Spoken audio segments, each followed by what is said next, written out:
Hello, everybody, and I'd like to welcome you all to this morning's executive meeting. There are no apologies to record. Everybody that is expected is here, so welcome to those councillors, officers, members of the public here, and those watching along at home on Zoom. You're all very welcome. First item is declarations of interest. I have an interest to declare on agenda item 9, which is the Germany Beck flood Alleviation scheme. I'm the ward councillor, but the particular interest is as a Fulford parish councillor, as the parish council will be consulted and one of the landowners in relation to that scheme. I've taken advice from the monitoring officer, who's advised that I can speak very briefly at the start of the item, as members of the public are allowed to speak, and I'll then leave and allow Councillor de Gorn to chair that item before coming back in for the final for the next item. Are there any other declarations of interest?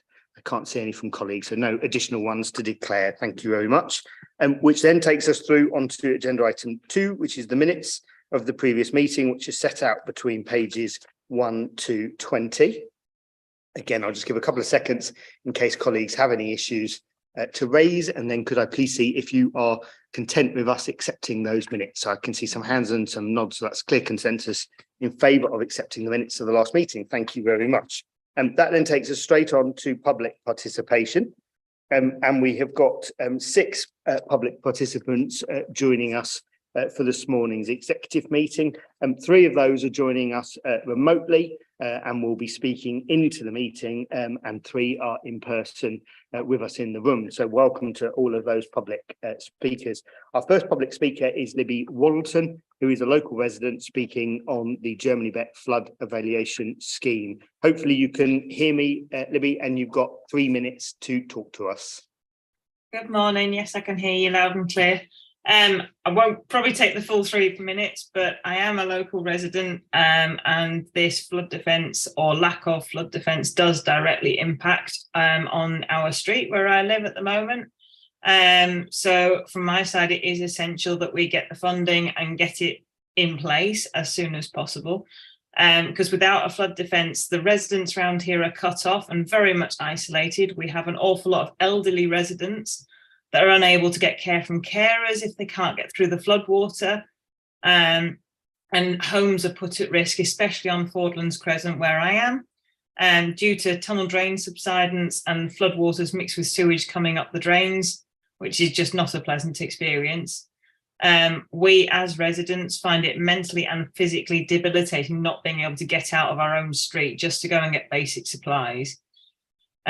So there's there's potential lack of insurance of vehicles when we park on the street, because a lot of us, when we know it's going to be a flood season, if you like, we move our cars to higher ground and past the blockage of flood water.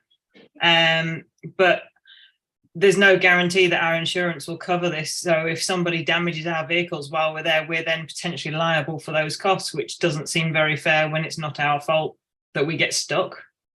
And I say it's damage to our community. People no longer want to live in the area, and it's a lovely area to be in as a whole. And we also all have to go through increased house insurance due to the flood risks. I've been part of the campaign that Keith has been putting together for quite some time now, and trying to give it my full support and provide any assistance that I can. Thank you very much for that. And I know my colleagues will take into account your comments when they consider agenda item 9. Our next public speaker today is Flick Williams, who's also joining us remotely, and that is on agenda item 10, the bus network review, and you have 3 minutes to talk to us. Good morning. I note the desire in this report to stabilise the bus network and concur that a reduction in frequency, while less than ideal, is preferable to losing the service altogether. A situation we are now potentially facing with the number 12 from the 22nd of January, leaving large areas of the population without any bus service at all. It seems unlikely, given the national shortage of drivers, increased operating costs, and the commencement of major works on the Tadcaster Road, which will certainly impact significantly on the running of this service, that any alternate provider will be found. The fact that the service is insufficiently well used will no doubt come as a shock to those of us who are used to riding that bus full, but that's the point, isn't it? It's full of concessionary pass holders, older and disabled people who have no alternative and from whom First are unable to make a profit. I personally have a problem with a system of mass transit that is in private ownership and operates a bottom line rather than one that operates for the public good, meeting the needs of the already most socially disadvantaged and the financially worst off, especially when mass transit provision is the easiest and most obvious means of addressing the climate emergency through reduced car journeys for the many, those who are not prevented to make the switch for reasons related to impairments. Ultimately, it is a system of provision that must be challenged as it puts taxpayers' money into private hands. Where millions are spent on new buses through zebra funding and then given to private profit-making enterprises such as First, it starts to look very much like corporate welfare from the public purse. I accept under the current arrangements there is little to be done about that, but I do question why it is that this Liberal Democrat administration responds by setting up a petition. Have you forgotten that you have a hotline to bus operators? Or is it perhaps that with an election in a mere 139 days, you are trying to deflect that it is your party that has been in control for the last 8 years? Perhaps you feel the need to deflect from the delay in the reopening of the Poppleton Bar park and ride service, which has no doubt contributed to the other park and ride sites being often overwhelmed with additional demand during the last 4 weekends of the Christmas market, leaving many local people who catch these buses at subsequent stops left behind repeatedly by successive buses because they are already full. When people find buses are running 80 to 90 minutes behind, those that can drive do so, and those with no alternative give up. This report is clear in stating that further losses can be expected if the numbers travelling don't increase as COVID recovery grant money dries up. So we are in a descending spiral now. Buses, like the social justice on wheels that they represent, fast disappearing. Thank you very much for your comments that we will take into account when we consider agenda item 10. Our third public speaker who is joining us remotely is Rob Gilbert, and he is a local resident on agenda item 9, the Germany Beck flood scheme. And you have 3 minutes to talk to us. Hello everyone. So I'm a local resident down Fordlands Road, and my property is not directly impacted by flooding, but I can see that when Fordland Road floods, it's quite a significant impact on the local community.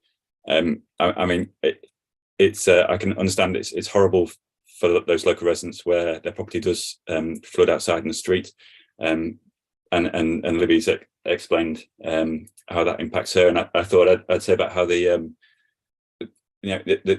scheme was not just about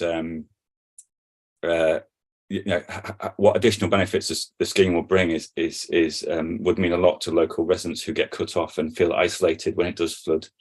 Many are vulnerable, and when they are cut off, they're at risk when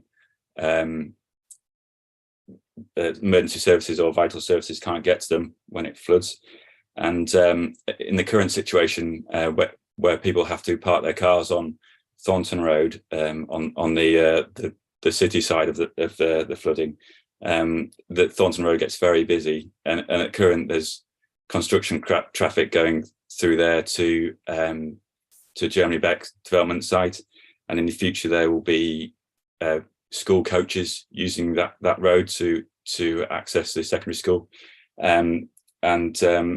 this gets very busy. It presents kind of a traffic risk, and particularly to young children who cross Thornton Road to get to school. I think there's a dangerous risk of them in the future when these events occur. So I don't think the current situation is sustainable, and I fully support the scheme and hope it does go through. Thank you very much. Thank you very much for your comments that my colleagues will take into account when they consider agenda item 9. We now move to our fourth public speaker, and we start with the public speakers that are in the room with us. The first is Councillor Pavlik, who has registered to speak on agenda items 7 and 8. You've got 3 minutes when you're ready.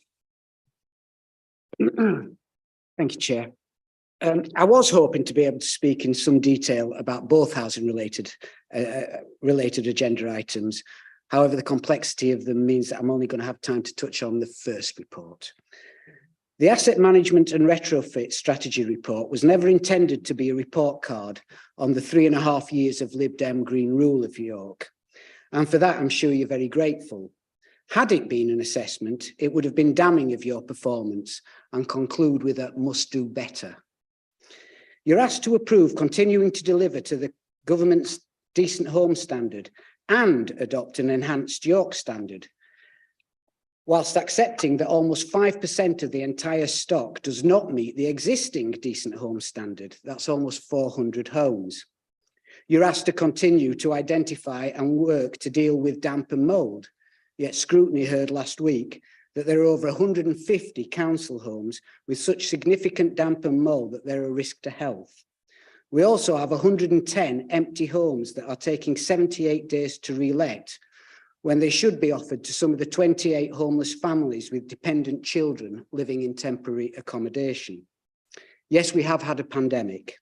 We have faced inflationary pressures, and we are in a cost of living crisis.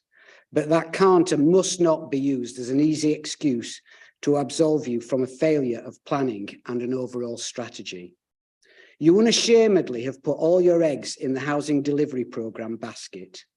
You can bask in the design awards, whilst incidentally refusing to give the details of how much more it has cost to build a few passive houses, when for the same money you could have built many more well-designed energy efficient homes for those who desperately needed.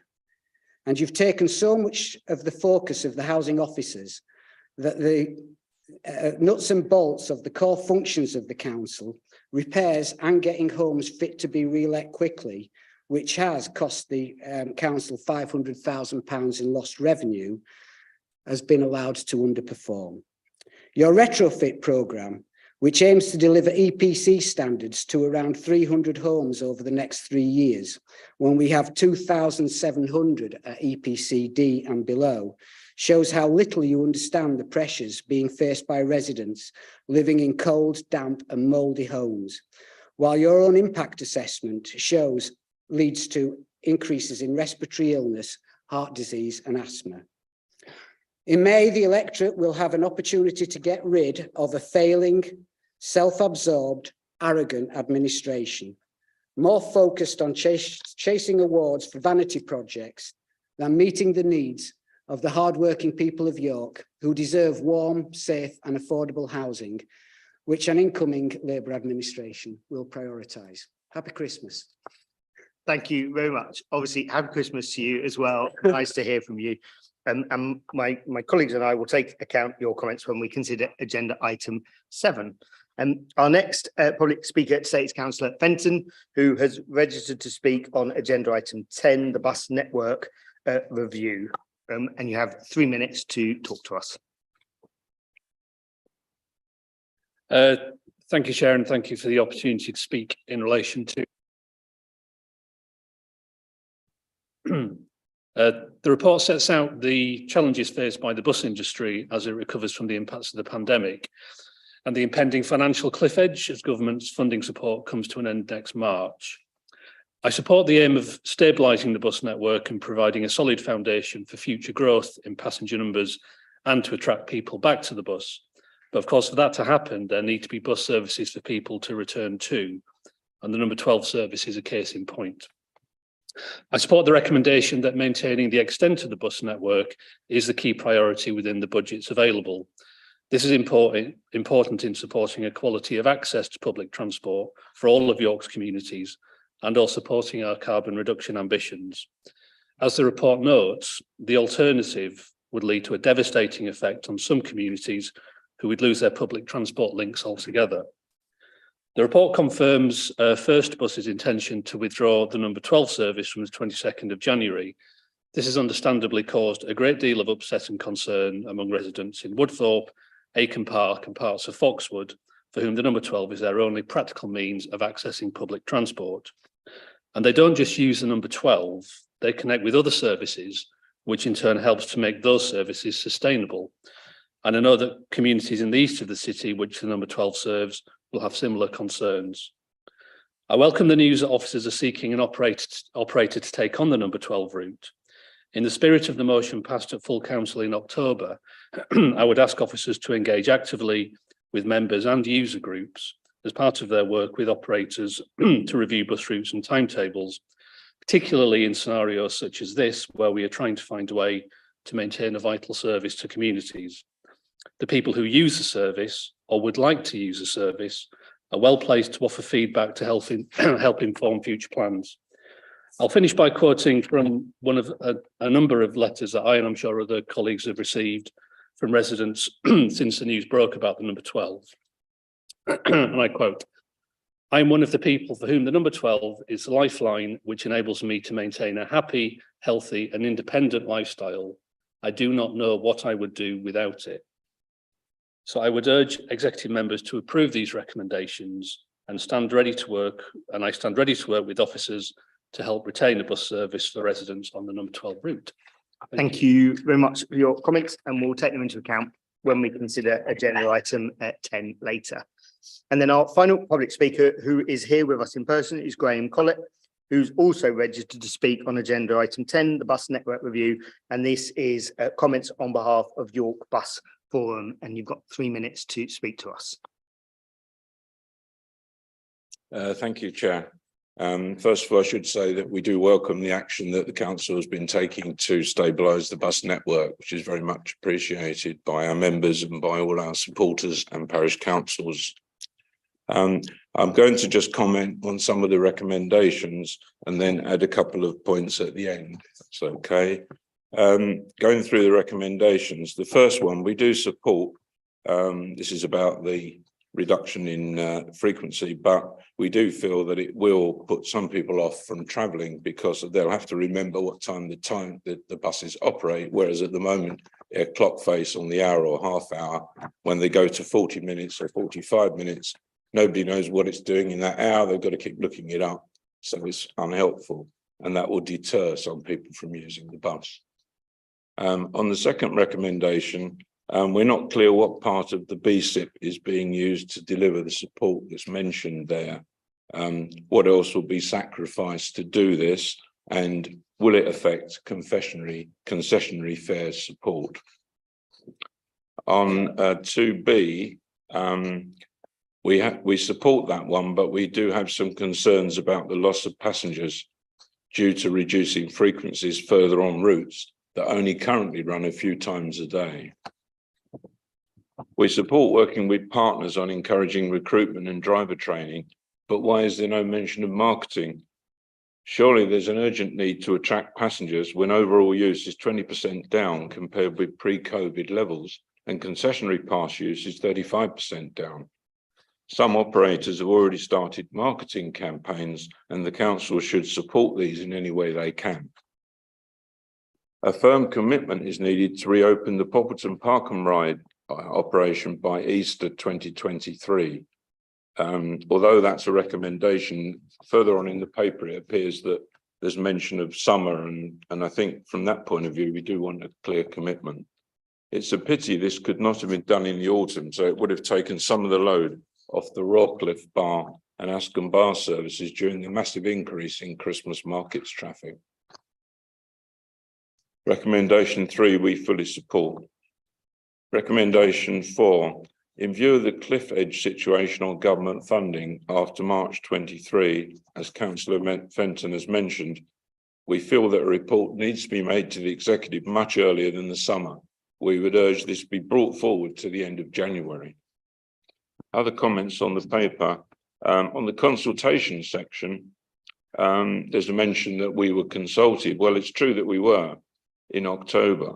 Unfortunately, we weren't provided with any sort of document to comment on, so it was quite difficult to make a response, despite requesting one. We were aware that bring your comments to a close. You've had your 3 minutes. Okay. Thank you.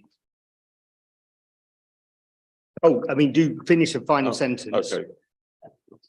We were aware that a review had been completed in July 22 by Department for Transport and subsequently submitted an FOI request to the council. This is hardly in the spirit of open government. Thank you very much, and thank you for finishing so quickly on prompts. So thank you for your comments, and we'll take them into account when we get to agenda item 10. Thank you. So thank you to all of our public speakers, those joining us and those joining us remotely today. That then takes us on to agenda item 4, which is the forward plan. This is set out on pages 21 and 22. Councillor Waller is indicating. Thank you. I would just, I've received assurances that there will be reports coming to executive on the sites on Lowfield that have not been identified for use, but these are not on this forward plan. So if I could receive an email afterwards explaining how that will happen, I'd be grateful. Which officer are you asking?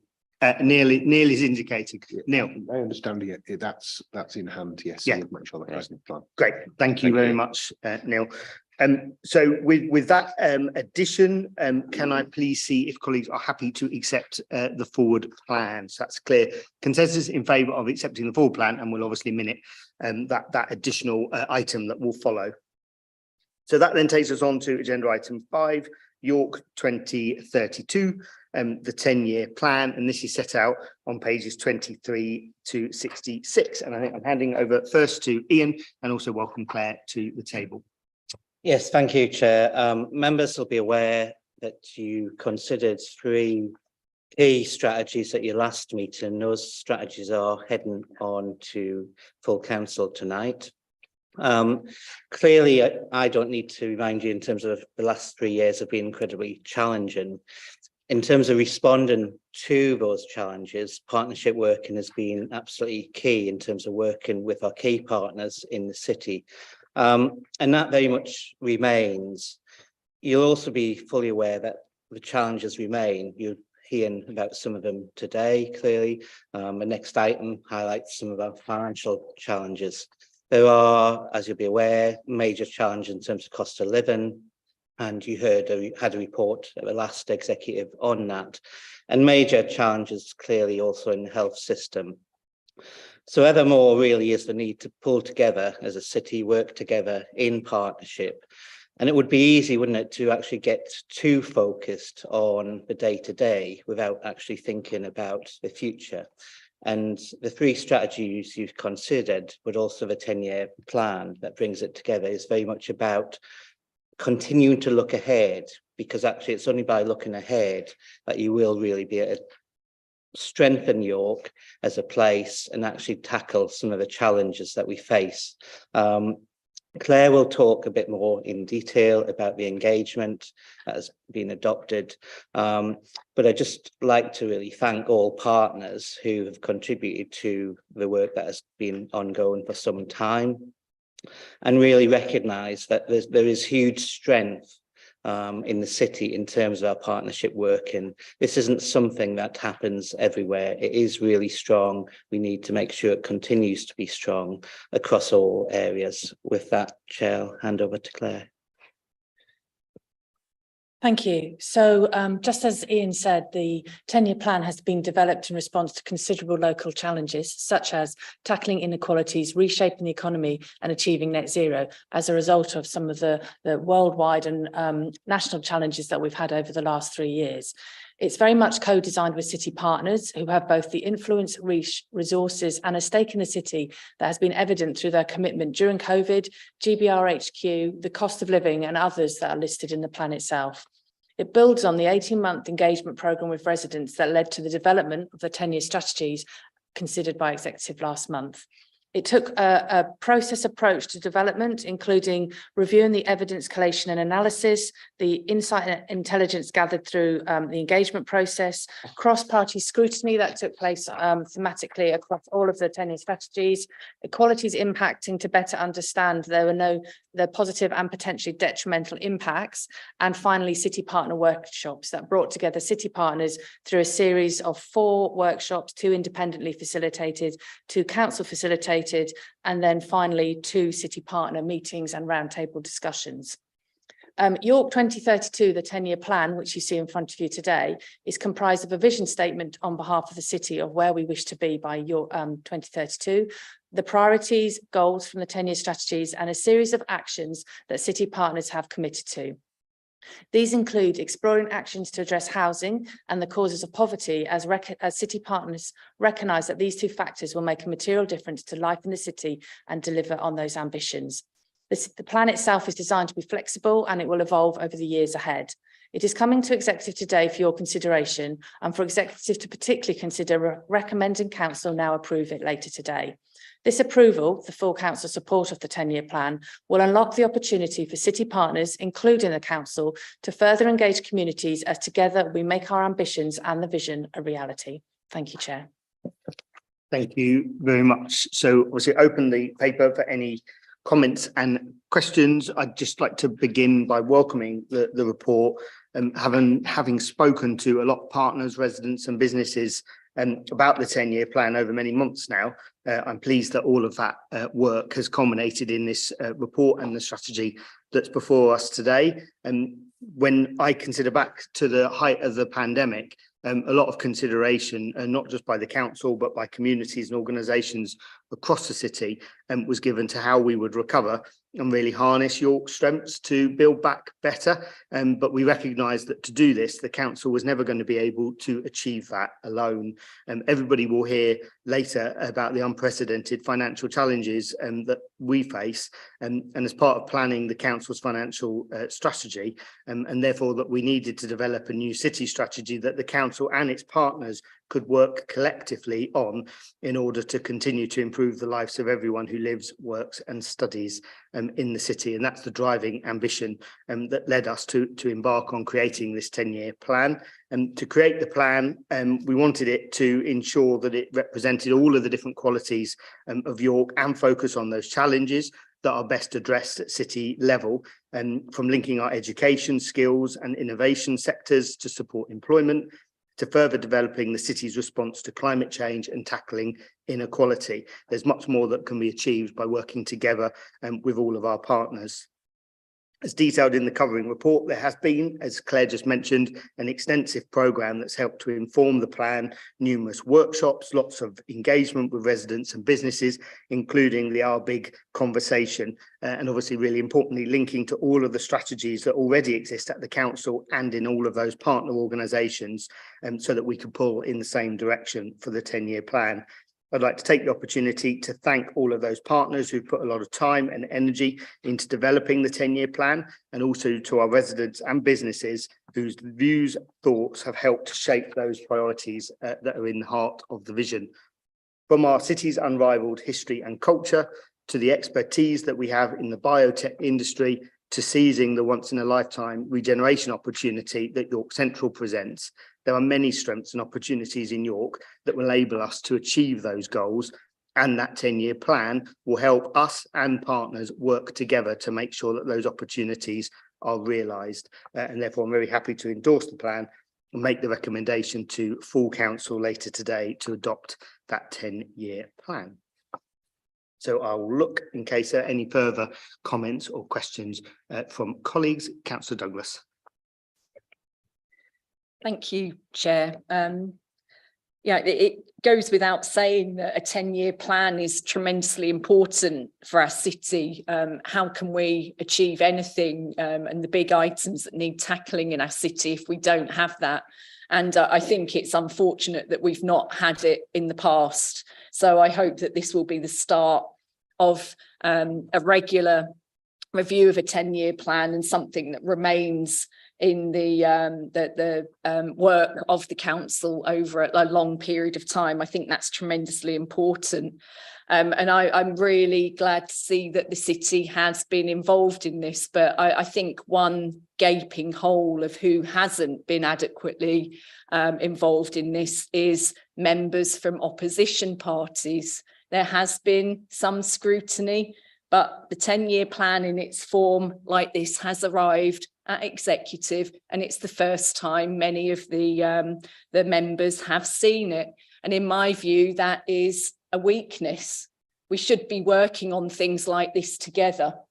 And we should be coming together to think about the best way of approaching, tackling problems and taking part in opportunities in our city.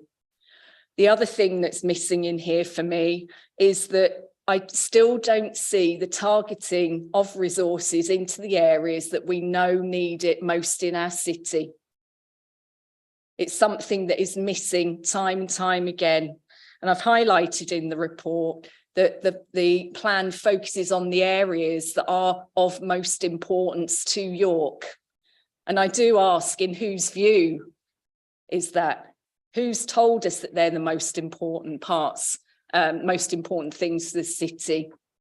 People can come with anecdotal stories about what they think the city needs to achieve, but we have absolutely reams of data that tells us where our most in need elements are, and that is missing in my view. So I think if we're going to really achieve something for the city, we need to have a different approach to this. We need to think about where resources need to be focused. We know what the budget challenges are.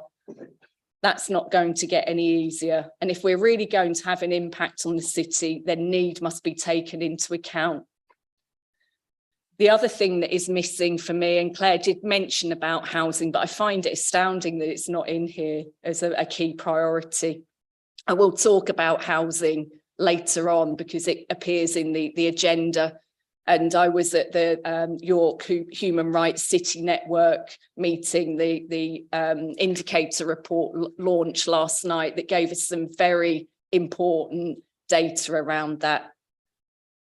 It really does disappoint me. But at the end of the day, we have a 10-year plan. We must get going with some elements of this, but it needs improvement and it needs more member involvement. Thank you. Thank you very much, Claire. I don't know whether there's any points you wanted to pick up there. Just to thank Councillor Douglas for her comments and just to recognise this is the start of a conversation, it's not the end. So it will continue to evolve over the months and the years ahead. So thank you. Thank you very much, Councillor Cracknell. Thank you, Chair. Just to briefly add a little bit, I just wanted to speak on behalf of the Green Group in support of this 10-year plan for the city, not because I think it's perfect. What plan is ever perfect, but because I think we really shouldn't underestimate the importance of having a jointly created plan to help us meet all the challenges that other speakers have already referred to. It's perfectly clear that when you look at those challenges, no organisation on its own can deliver this, and the council certainly can't. Partnership working between different organisations in the city will be crucial to deliver on all these agendas. And I've been very pleased to have experienced firsthand through the workshops the willingness and desire of city partners to work together in practical ways and to look more actively, which we do need to do, at where resources can be most effectively pooled for everyone's benefit. And I suppose that relates to Councillor Douglas's points about targeting based on need. At the moment, this is a very high level document, and there's certainly that potential. The work that we need to take forward to I would agree, to target resources where need is greatest. You mentioned housing. That was certainly part of the discussions. As I say, this is a high level document. I'm pretty sure housing's in there somewhere, but and certainly should be. And I would also agree that more can be done to involve more organisations, community groups, grassroots initiatives, small businesses and others in the process. I'd also, as a Green, I believe tackling the climate emergency has to be at the core of everything that we do at the moment, but also that will deliver many benefits for the economy and for the health of our population. And we can do more to investigate the interdependencies between the three key policy areas, and this 10-year plan will help us to do that. So I welcome that it's a living document, and I hope that everyone will support it in the spirit of a forward-looking document that we can work together to build on in future years for future collaboration. Thank you. Thank you very much. So we've got the recommendation in front of us, which is on page 24. Can I please see from colleagues if they're happy to accept that recommendation? So that's clear consensus in favour of that, accepting that recommendation, which obviously will now go to full council in tonight's minutes. Thank you very much. So that then takes us on to agenda item 6, which is the financial strategy, which starts on page 67. And I'll hand over to Debbie to introduce this to us. Thank you. So this report outlines some of the key points in relation to the 2023-24 budget setting process. Clearly, it remains a bit of a fluid situation, and whilst government made some policy announcements earlier this week, we do need to wait for the draft settlement due hopefully sometime next week for the individual council allocations. The report sets out some of the financial challenges, which hopefully most members will be aware of as they've been brought to you regularly through the finance and performance monitoring reports. We've had a number of announcements from government recently, starting with the Chancellor's statement in November, where some additional flexibilities in relation to council tax were outlined, along with some further ring-fenced funding for social care.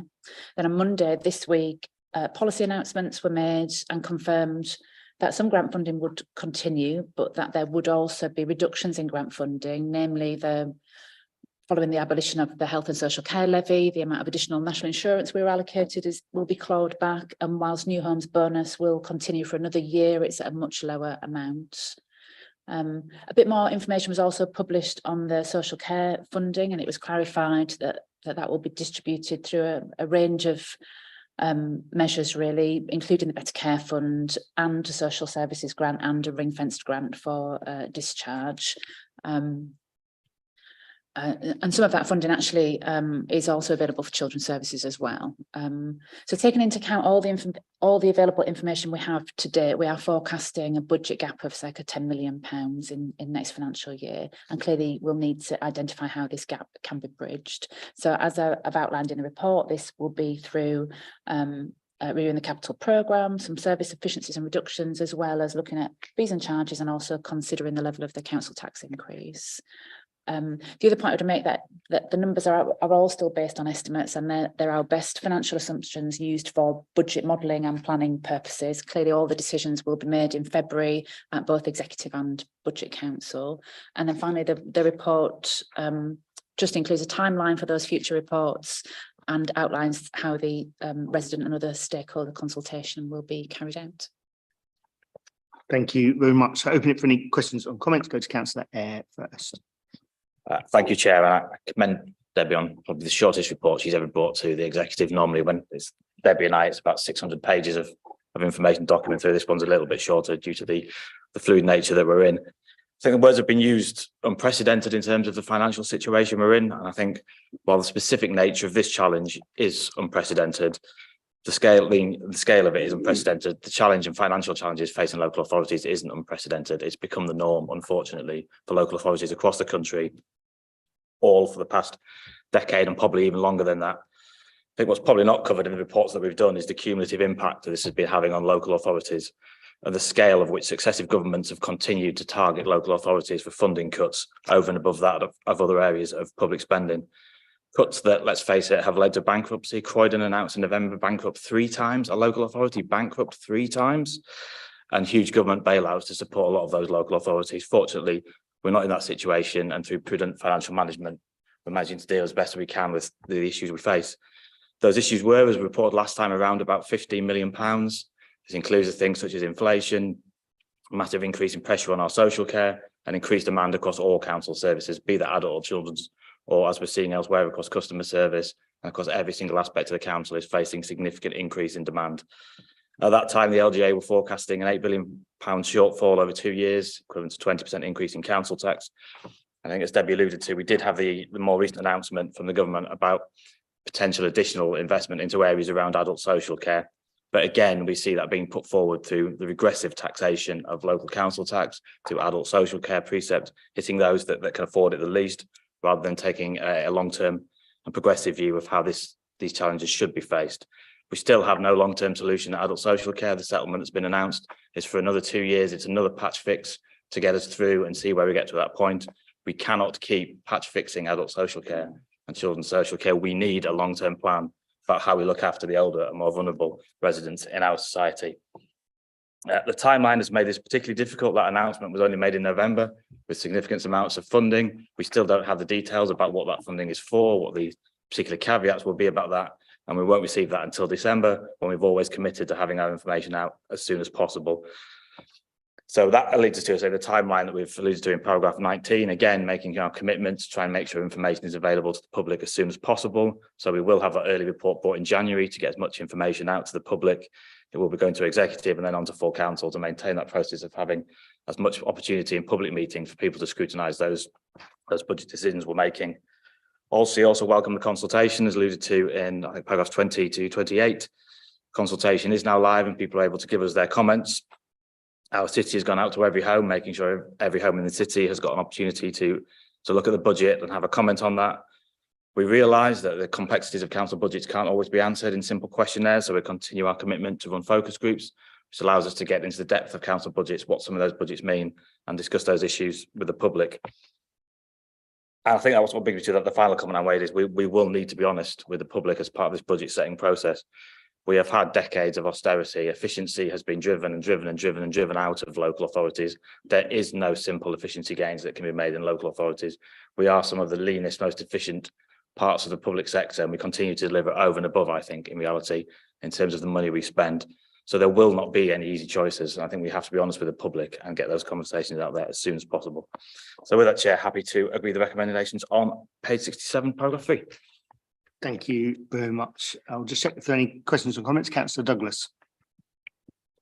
Yeah, I have a couple of questions, if I can. I notice on page 70, it says that the decision-making process, it lays it out there. And I noticed that there's a change this year from what we've had in the past couple of years when there have been decision-making sessions for each directorate or department area. I just wondered why that isn't happening this year. Thanks. Councillor Eyre. There were not massive attendance at each of the individual decision sessions, I will find that honest. So there was a significant amount of resource in terms of the amount of people that turned up. And in reality, the timeline that we have to actually get from a funding announcement on December 19th to actually then write what would equate to 4 or 5 different individual reports to 5 different meetings, and Clark can run those particular 5 meetings in the space of about 3 weeks is a significant challenge. So it was felt that probably for the simplicity of being able to do that and get that information out early, actually holding it at 1, it doesn't, the same information will be available as was available to the individual decision sessions. It's just being held in 1 rather than 4 separate meetings, I think we did last time. So, yeah. Thank you. Another question, if I can. I noticed on page 70 as well, where you list, Debbie, the considerations that will be taken into account when the budget is set, ensuring there's a strong link between the capital and revenue budgets, and that delivery of priorities fully considers the 2 budgets hand in hand.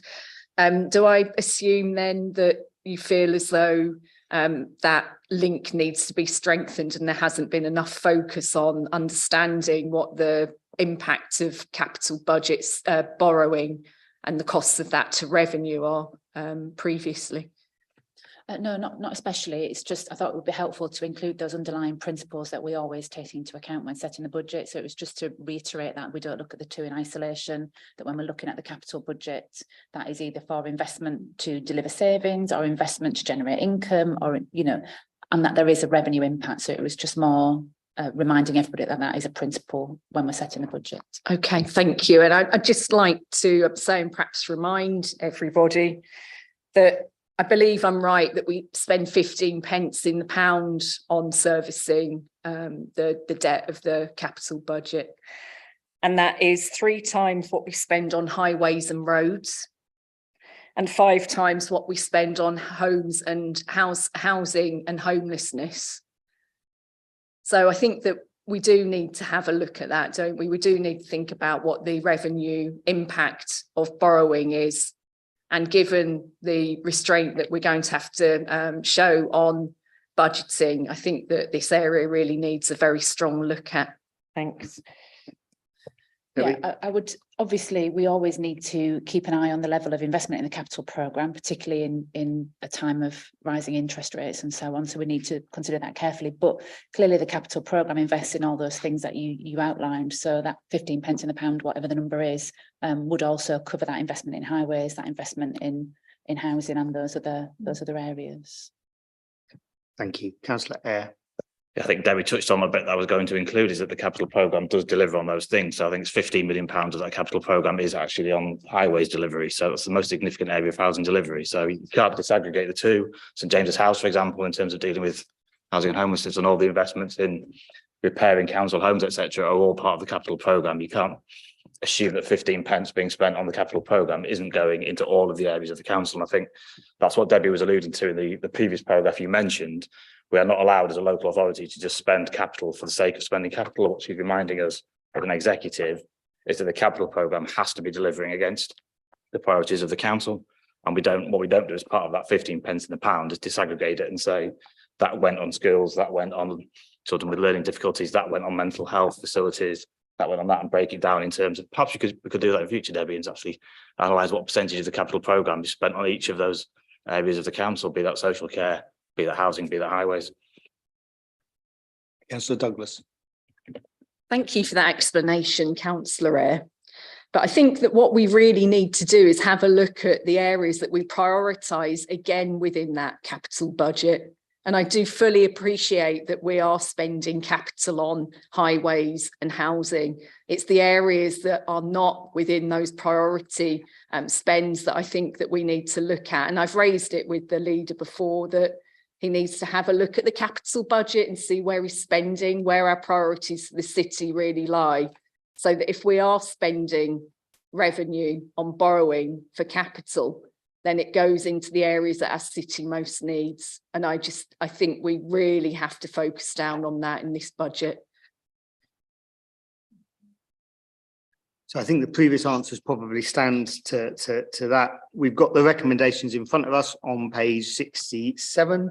And can I please see if colleagues are happy to accept those recommendations? That's clear consensus in favour of accepting those. And thank you very much. That then takes us on to agenda item 7, which is the Housing Asset Management and Energy Efficiency Retrofit Plan. This starts on page 75 of your packs. And I'm going to hand over to Tracy and colleagues in a second, and when you're ready. Thank you very much. We haven't got nameplates for my colleagues, but we've got Vicky Jakes, who's our head of housing strategy and performance. Thank you very much. You think I remember that because I did the restructure. And Andrew Bebbington, who is our housing policy officer. There you go. Thank you very much. Thank you very much for this opportunity to come and present to you the Housing Asset Management and Energy Efficiency Retrofit Plan report. It sets out a vision for how we invest our capital and revenue in housing, which is to have one team delivering healthy homes and better lives. And it seeks to set out how we will prioritise our investment in social housing stock in the city over the next 5 years. It's quite a complex balancing act to be able to deliver to a fairly wide range of priorities that are required of housing. You've heard reports today setting out the importance of housing in our city's 10-year plan, and that kind of underlies the importance of housing in the health, well-being and prosperity of the city. We have, as you've also heard from David's report about the financial challenges faced by the council, we have limited budgets to be able to achieve that with. So what we really need to be very, very precise and prioritised about how we use our budgets to be able to improve the housing stock across the city. So this report sets out our investment of £53 million in planned maintenance, £51 million in responsive repairs. It sets out some additional grant funding that we've been successful in accruing, but also the ongoing programme of increasing the level of social housing stock in the city through new build council housing, with an agreed budget of £18.5 million for the housing delivery programme. As you can see from those figures, the vast majority of our capital revenue goes to service the existing 7,500 council houses that we have across the city, and they're an incredibly important part of providing for some of our most vulnerable customers and residents in the city. This report sets out a new approach to how we are going to prioritise those investments and gives clear objectives for how we will make those decisions. It sets out a data-driven approach from the knowledge of our existing stock, where the priorities need to be able to deliver a range of repairs and maintenance activities that meet our fire, electric and gas safety obligations. They deliver improvements in the general condition. They address the ongoing issues of damp and mould that every house owner gets in living in a damp and wet climate. But they also seek to mainstream our focus on energy efficiency measures and the retrofitting of our existing stock to try and meet the objective of becoming carbon neutral as a city by 2030. So the attached annex on the retrofit strategy addresses how we intend to achieve that across our own stock, but also how we are going to assist private landlords and house owners to be able to address the same challenges that they'll face with the choices that they face with investment in their own houses over the next 5 to 10 years. So I recommend the report to you with the specific sign-off of the vision and the investments, but also the establishment of a better than decent home standard expectation for our housing stock as we make those investments to improve that, and recommend the retrofit strategy to you. I've got 2 colleagues here who can answer details on how we've arrived at those priorities through consultation with our tenants and our staff, and how we intend to then roll out this programme to embed this within our actual work programmes for the next 5 years. Thank you very much. So open it for any comments or questions. Go to Councillor Craghill first. Thank you, Chair. I really want to welcome this report coming forward today. An awful lot of work has gone into all of this. We all know that figure, that over 80% of the homes that people will live in York in 2050 have already been built. It's therefore crucial that we do everything possible to maintain and improve standards in these homes across 10 years, including that issue we're now all even more acutely aware of than before, which is the energy efficiency of homes. Homes that are more energy efficient are healthier and more comfortable to live in. They require less energy and can help residents reduce their energy bills.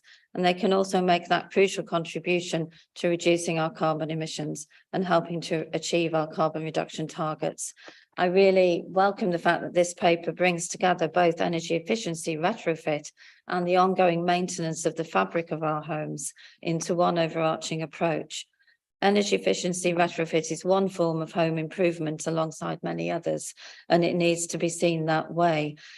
Just to pick up on one of Councillor Pavlovic's comments, I would refer him to page 110 in the papers. I'm not sure where he's got his figures, but that table states quite clearly that key actions in the plan include establishing a pathway through the asset management plan to bring 3,000 of our council properties up to EPCC standard over the next 5 years. And that is all of our properties which are not currently at that level out of the 7,500 that we manage. Of course, the council cannot maintain all the 90,000 homes in York.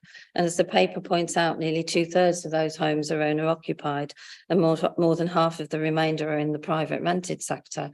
However, as the social landlord for 7,500 homes, many of which house our most vulnerable residents, the council obviously does have a very important role to play in managing those assets, and particularly with respect to retrofit, setting the standards and developing the supply chains, the training and the local skills that will make a crucial contribution to scaling up energy efficiency work in York.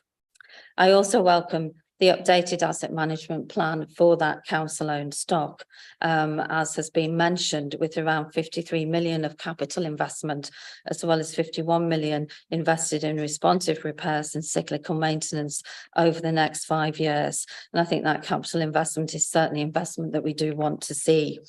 The commitment in the paper to go to meet and go beyond the decent home standard for all our homes, establishing a higher York property standard. The focus, which is in the paper, on dealing with damp and mould, continuing previous programmes of investment with £7 million programme of investment over the next 5 years, and immediate actions to prioritise worst first and to work with tenants to improve prevention of damp and mould. I'm not quite sure what else we can do, but bring forward this programme which does tackle those problems, as well as the mainstreaming of energy efficiency into business as usual. And of course, in many cases, the right energy efficiency measures will also help to tackle damp and mould. I also have to welcome the further work done by housing teams to improve standards, including energy efficiency in the private rented sector, as well as the work that's done to improve the accessibility and adaptability of our homes and to support older people to remain independent at home, as is also covered in the papers.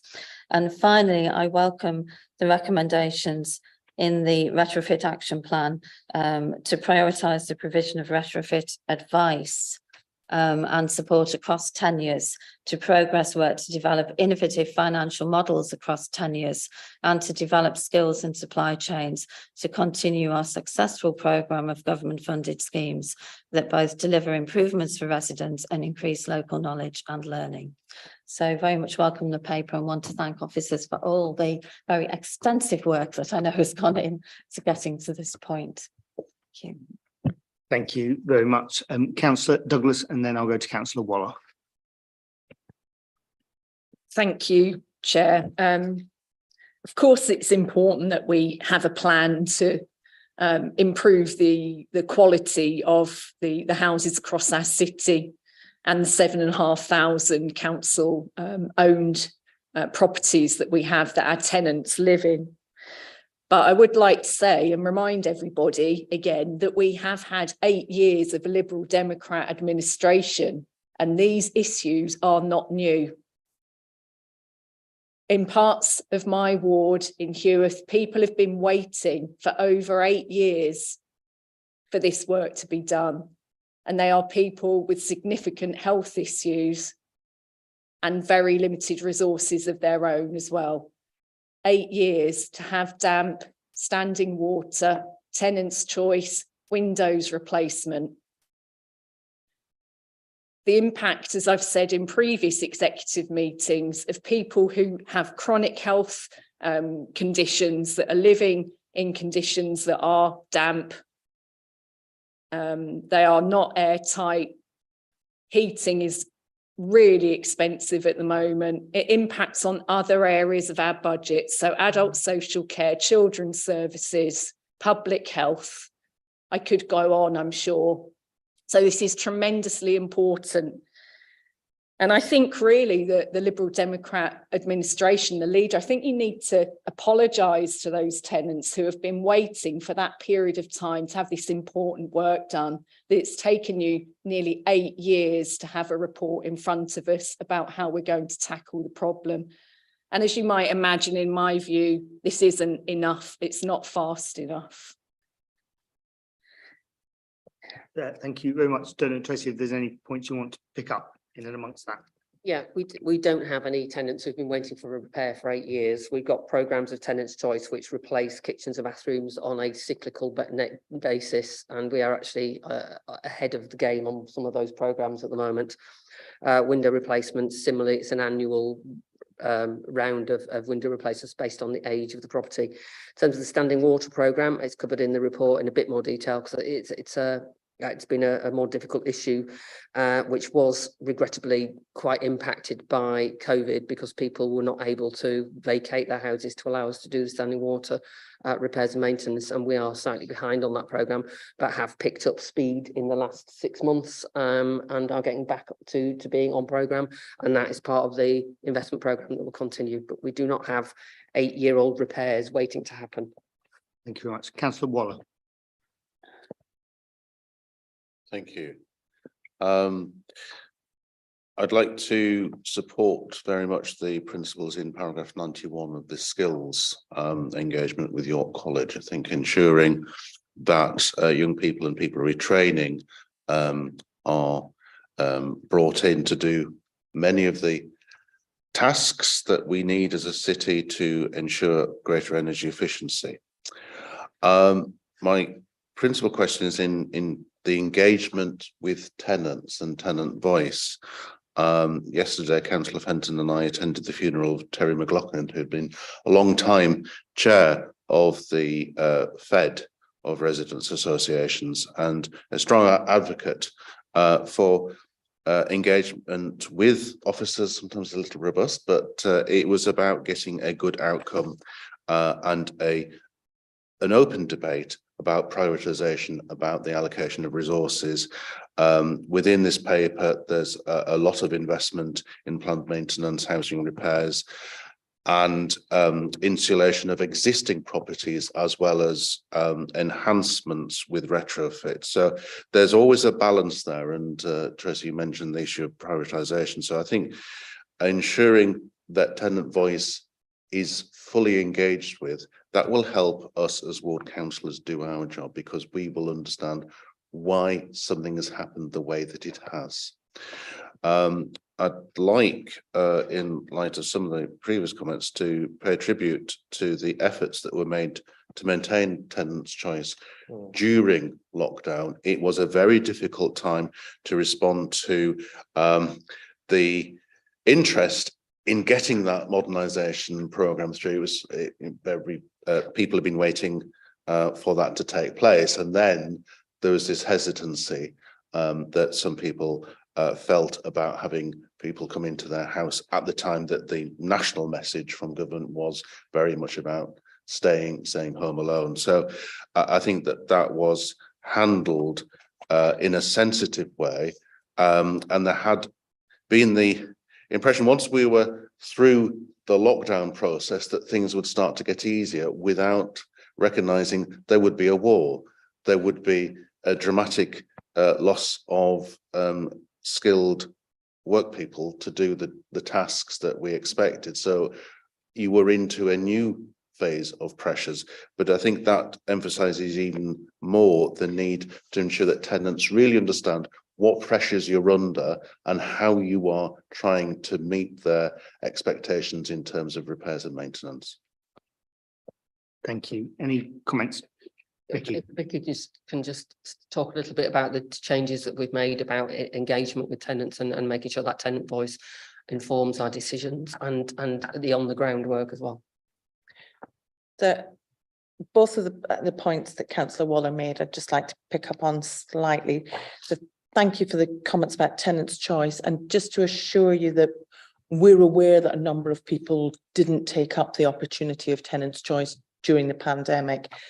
We're recruiting procuring a new contractor who'll be starting April, May next year, and the programme that we're planning for that contractor is going to prioritise picking up people that giving them a second bite at taking up tenants' choice works, where they over the last couple of years people haven't felt comfortable.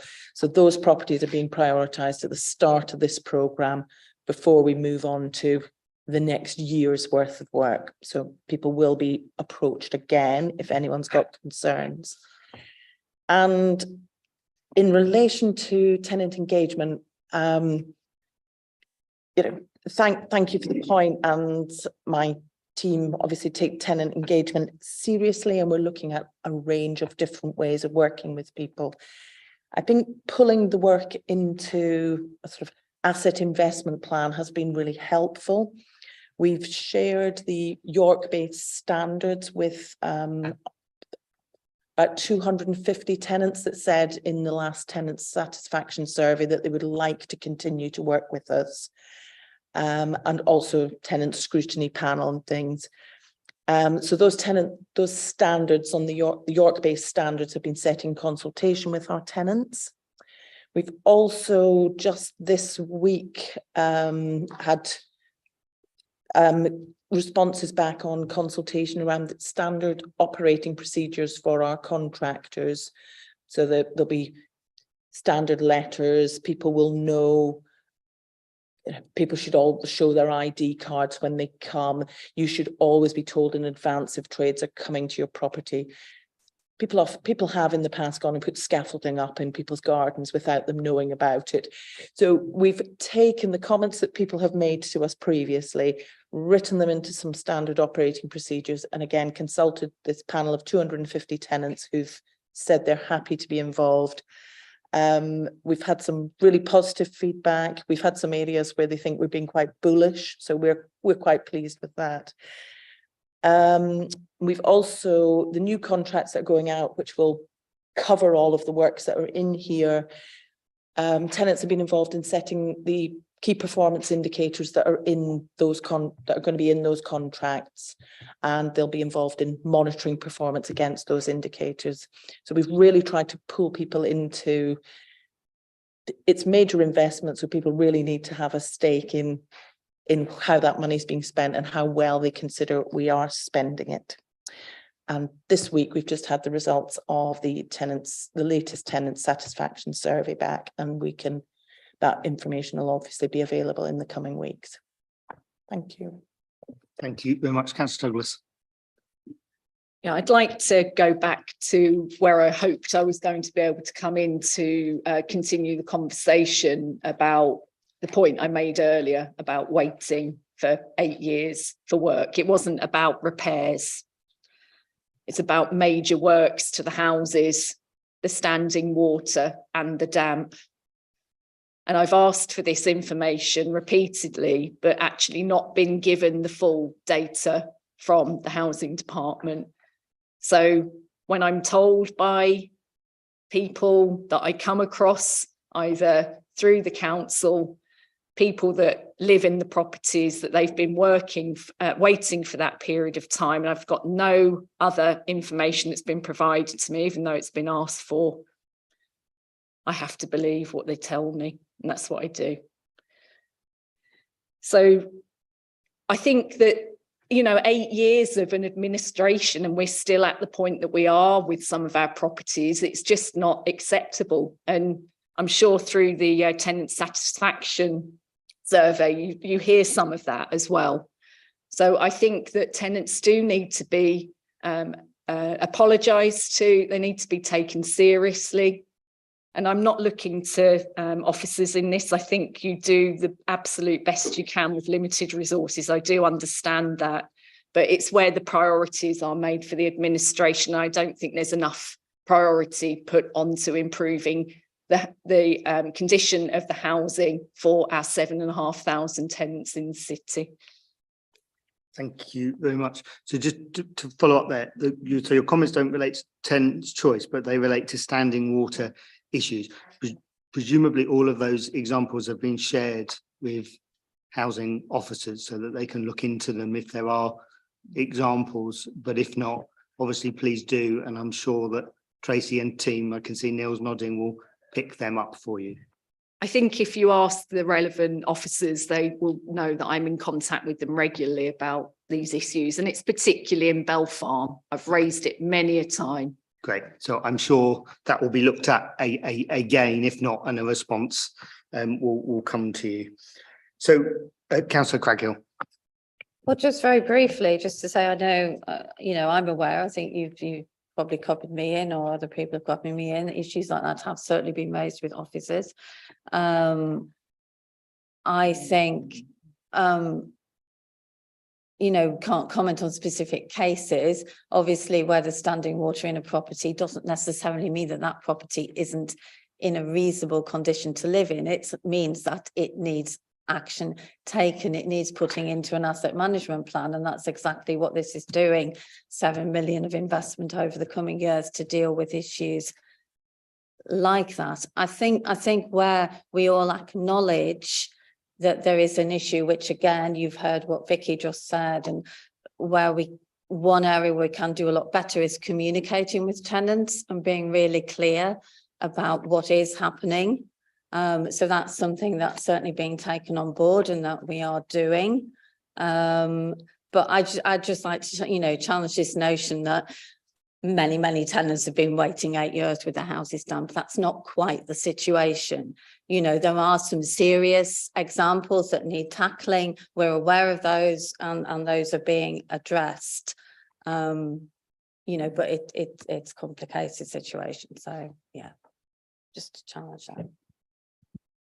Thank you very much. So we've got the recommendations on page 76 over onto page 77. If I could please see from colleagues, those that are happy to accept those recommendations. So that's clear consensus in favour of accepting those. Thank you very much. So that then takes us on now to agenda item 8, which is the City of York Planning Policy Housing Delivery Action Plan update and local development scheme update. This starts on page 165, and I think I'm handing over to Neil and to Laura, but to Neil first.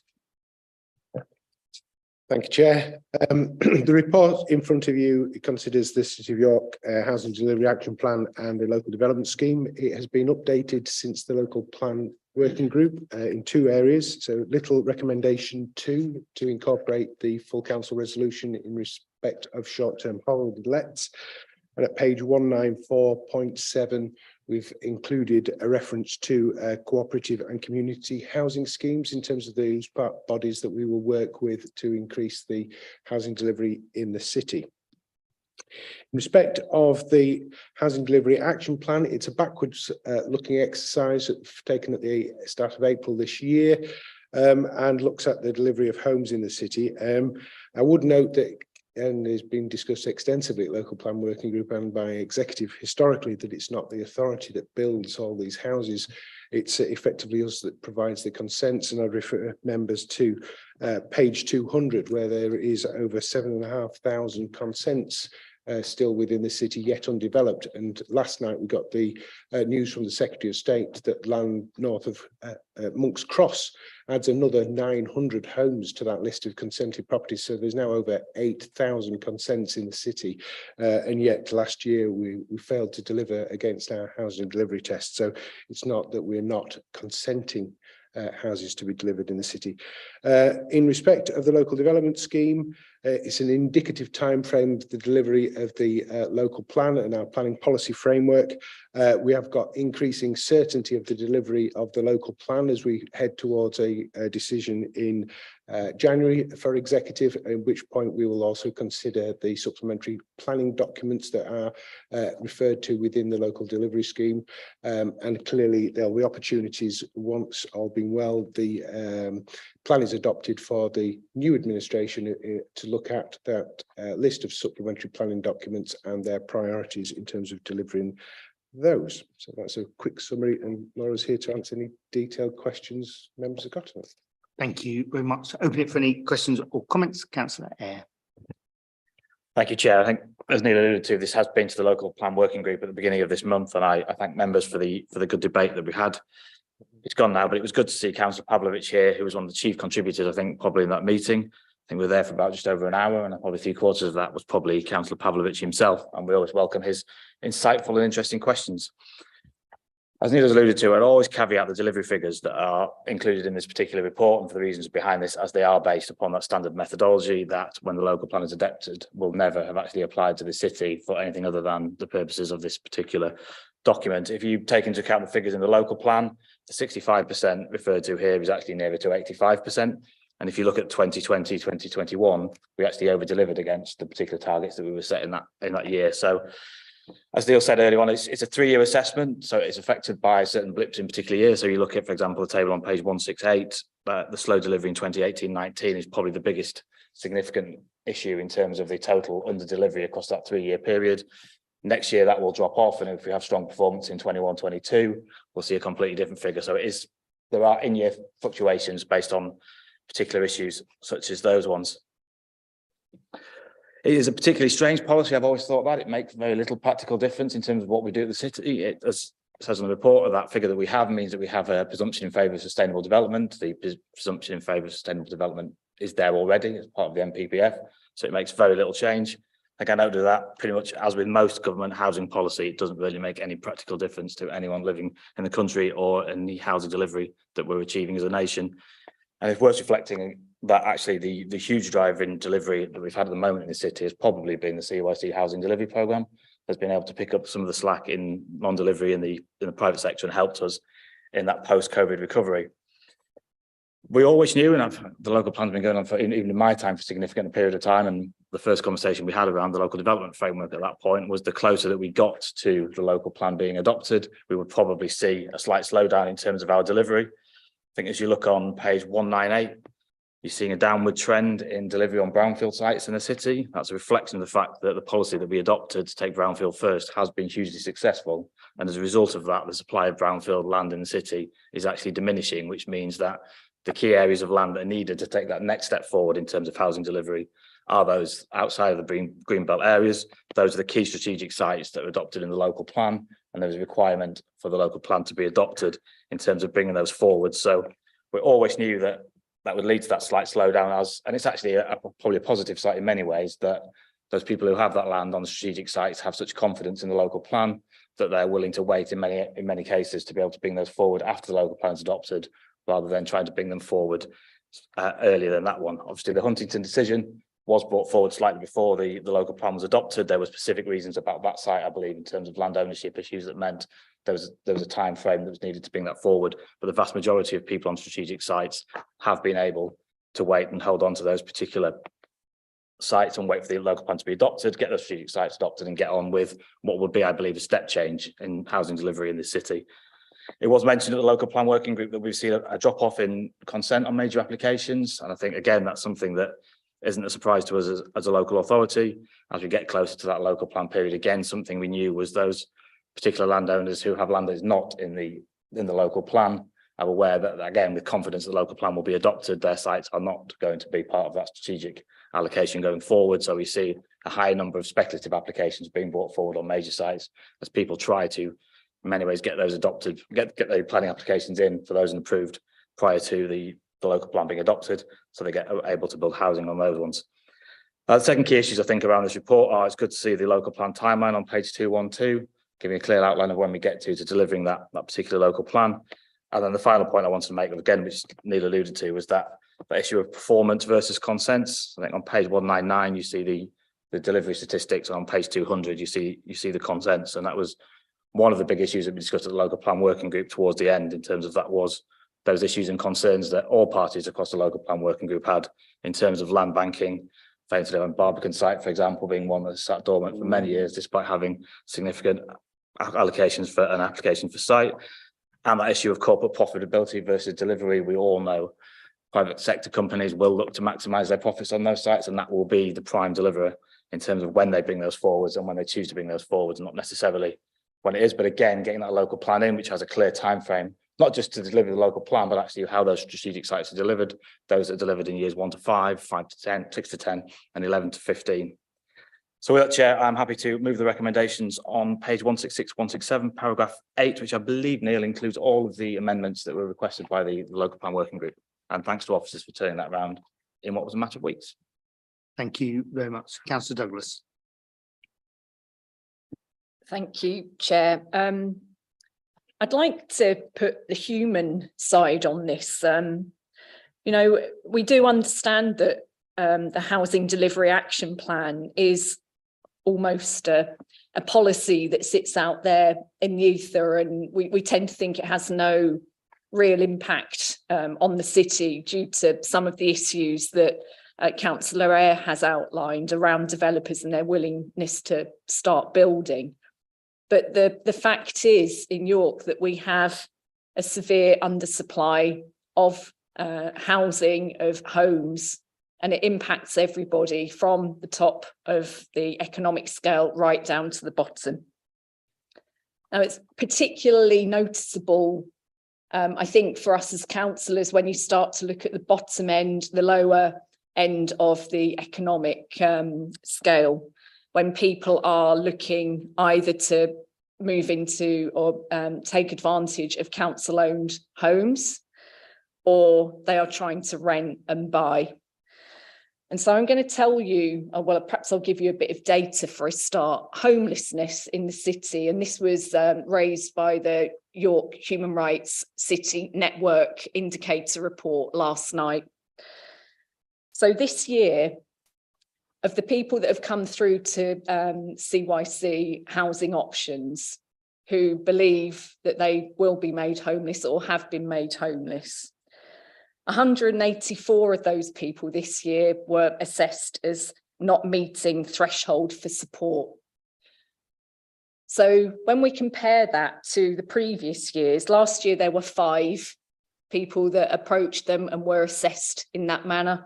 Over the past 3 years, there were only 38, and that last year we had 184. So what that tells us is that there is no slack in our own authority-owned housing. So what happens for those people is that they are expected to go out into the private rented sector, and they simply cannot afford it. So until we actually start to see housing built in a serious way in our city, we're going to get the impact of people leaving York in the numbers that they are. And I don't know whether anybody else has studied the census data, but if you look at where we're losing, the demographic is from the 0 to 29-year-old range. So that is the falling numbers in our census demographic. That's because they can't afford to either rent or buy here, or there is no council housing available to them. So we really need to take all of this into consideration for the longer term health of our city economically, the vitality of our city. It is not good if we're an ageing population, and housing is a huge part of that. So when you hear me and the Labour group talk about the fact that we don't agree with the council subsidising 400,000 plus passive houses on council land, £400,000, Councillor de Gorn, sorry. Houses that cost £400,000 plus on council land when we have such dire need for affordable housing. We will continue to say that. We also believe that there should be 100% affordable housing of mixed tenure on that land. And the only way that we can improve availability of housing across our city for everybody is by building more on council land. That's all I need to say on that. Thank you. Thank you very much. I don't know whether Neil or Laura, there's anything relevant do you want to pick up on this particular paper? Councillor de Gorn. Just the reason I was looking puzzled was reference to 400,000 passive houses. I mean, we might be ambitious, but not that ambitious. Sorry, Councillor de Gorn, I did correct myself. Would be made is that the alternative approach which we have is where we have private developers who charge whatever they like, and then they contribute 20% or whatever affordable. It's no different from that point of view, from the council actually using the funding from private sales to pay for the programme which we have in place, or allowing private developers to develop and then us using that funding to provide the affordable housing on the sites around the city. And this paper here is very much related to our overall strategy. And as Neil pointed out, you know, on page 200, there's a sad indictment of a private sector approach where there's over 7,500 planning consents for housing which have not been developed out. And there's, as was said, you know, there's one in my ward where over 15 years the site's been sat empty when there's planning consent for housing for people desperately needed housing to be put on those sites. Thank you. Councillor Eyre. I don't know if Tracy's still here. It might be easier if I ask Neil the question anyway. I think it was just on that last comment. I mean, while I would 100% welcome being able to deliver 100% affordable housing, if we were to up our percentage from, which I believe is 40% at the moment, to 100% and not have those market sales, that could only be funded through capital borrowing, significant capital borrowing. And I wonder if Neil could suggest what the what the actual increase in the capital programme for delivering 100% affordable would be, and what that impact would be on our ability to deliver a lot of the other programmes in the housing, the HRA, which would have to, I believe, cut back those services to fund the extra, probably about 60 to 70 million pounds in capital investment.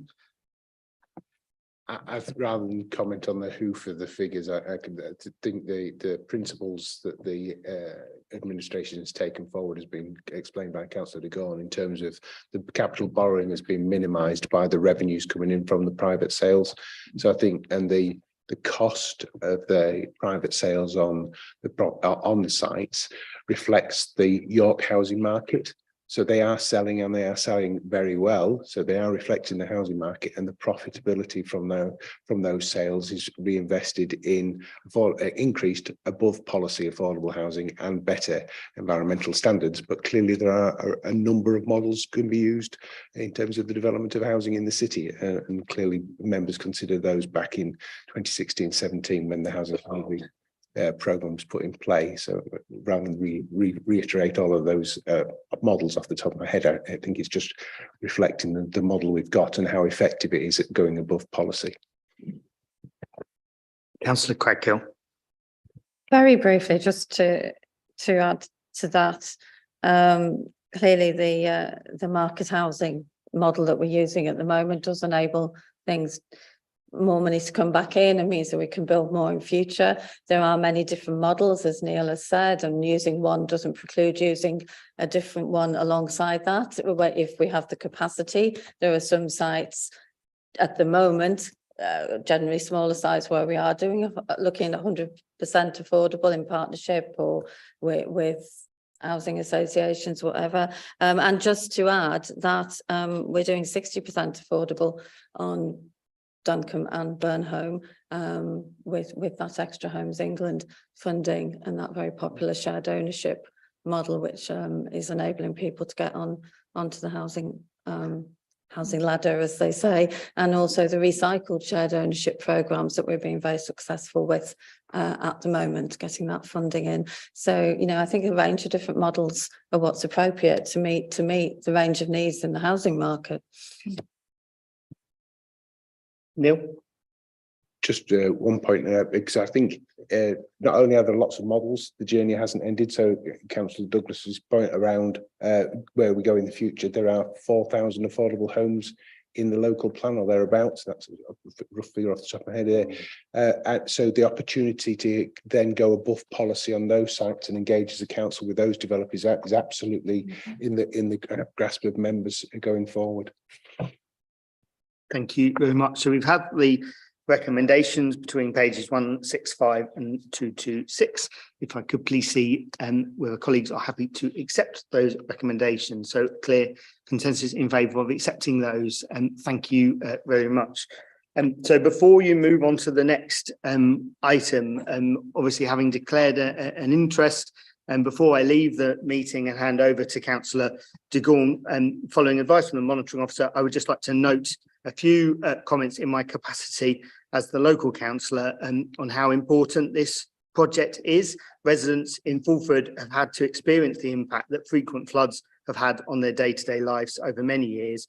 You heard from two of the residents earlier as to the impact that has on the local community, whether it be sewage, whether it be flooding in their homes, whether it being blocked off, or the wider impact on the A19. And together with residents, I've long campaigned for a joined up flood plan that protects Germany Beck, Fordlands Road, Fordlands Crescent, in addition to the thousands of motorists on the A19. And the report potentially represents a major step towards delivering that solution that will protect hundreds of residents in the area, finally working towards ending the significant challenges that frequent floods over many years have brought to our community. And I'd just like to thank Steve and his teams for all their work, whether that's be the temporary pumps, as we've experienced many, many times, or their work on the permanent solution. Thank you.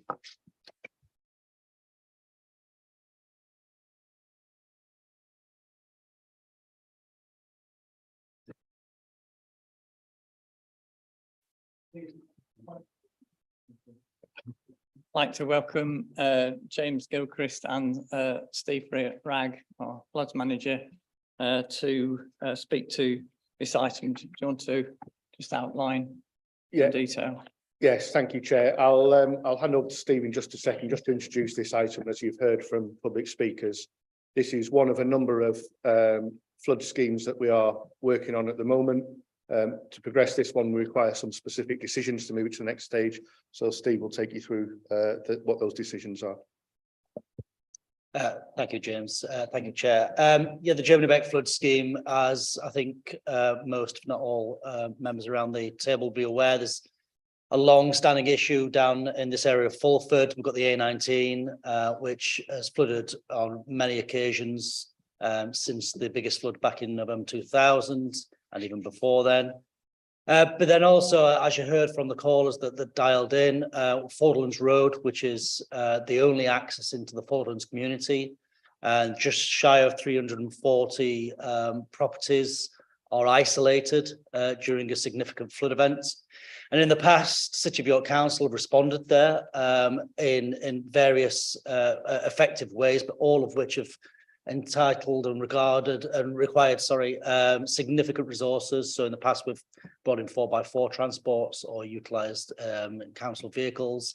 And recently, we've started to build, I'll use the phrase, is it similar to a Bailey Bridge, a dismantleable pedestrian bridge to get access in and out of the community. But as you heard from the people that dialed in, the consequences of being isolated for a significant amount of time, and sometimes as much as a week, 2 weeks, if not more, in some of the bigger events, is significant to that community. But then there's also a direct flood risk to people and property. In 2000, almost 40 properties flooded. We've identified through the appraisal work that there is just over 40 properties that are at direct risk from tunnel drain, but actually I think that figure could be slightly more once we look at the funding needed via the Environment Agency grant and aid process. We could actually identify a few more properties than that.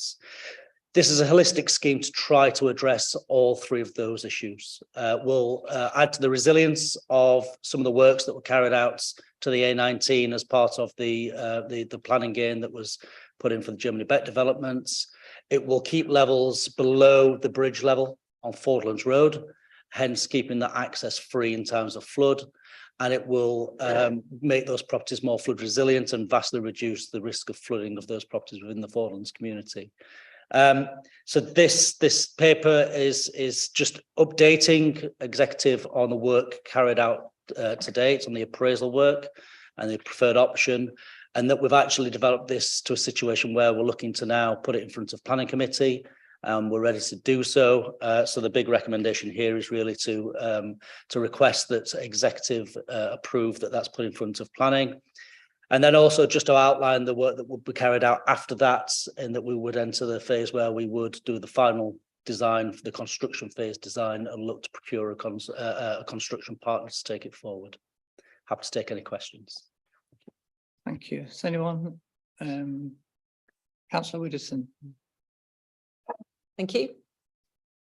Steve, welcome, and the report is really good. So welcome, very much welcome the report.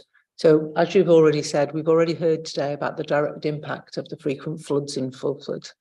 And with so many residents, the impact on them is high. So I'm excited to see this project as a major step forward. For the last few years, our frontline teams, as you've said, have installed temporary flood defences during these events, which include pumps, walkways to protect the residents of Fordland Road, Fordland Crescent area, and specifically the A19. Whilst a temporary solution provides some relief to the residents, it's not sustainable, nor is it a joined up scheme that we do have across the rest of the city. The solution identified here ensures that access is maintained to over 300 properties in the area and safeguards more than 16,000 daily journeys on the A19 when flooding occurs, which is one of the major arteries into our city. As noted in the report, significant amount of work is taking place across the city to improve our flood defences and safeguard our communities. And just to remind ourselves of some of the numbers, this includes the £38 million upgrade on the Foss barrier, which is now up, running and working very well, as well as the £45 million funding to provide better flood protection to properties across the River Ouse and the Foss in our city, which, if memory serves me right, is between 2,000 and 3,000 homes. So this will be a further 10% to that number. The Fulford scheme fits neatly into the wider work, and whilst the council is taking the lead in the development of the project, we're working closely with the Environment Agency. The project will be funded by attracting investment from DEFRA and the Environment Agency alongside the council's contribution. I know that residents have campaigned for a joined-up solution that would finally address the ever-frequent floods and the distress that this brings. So I'm very happy to support this recommendation and see the project move closer to delivering a long-term solution. So many thanks. If I could ask one sort of question, which I'm sure may well go through a lot of people's minds.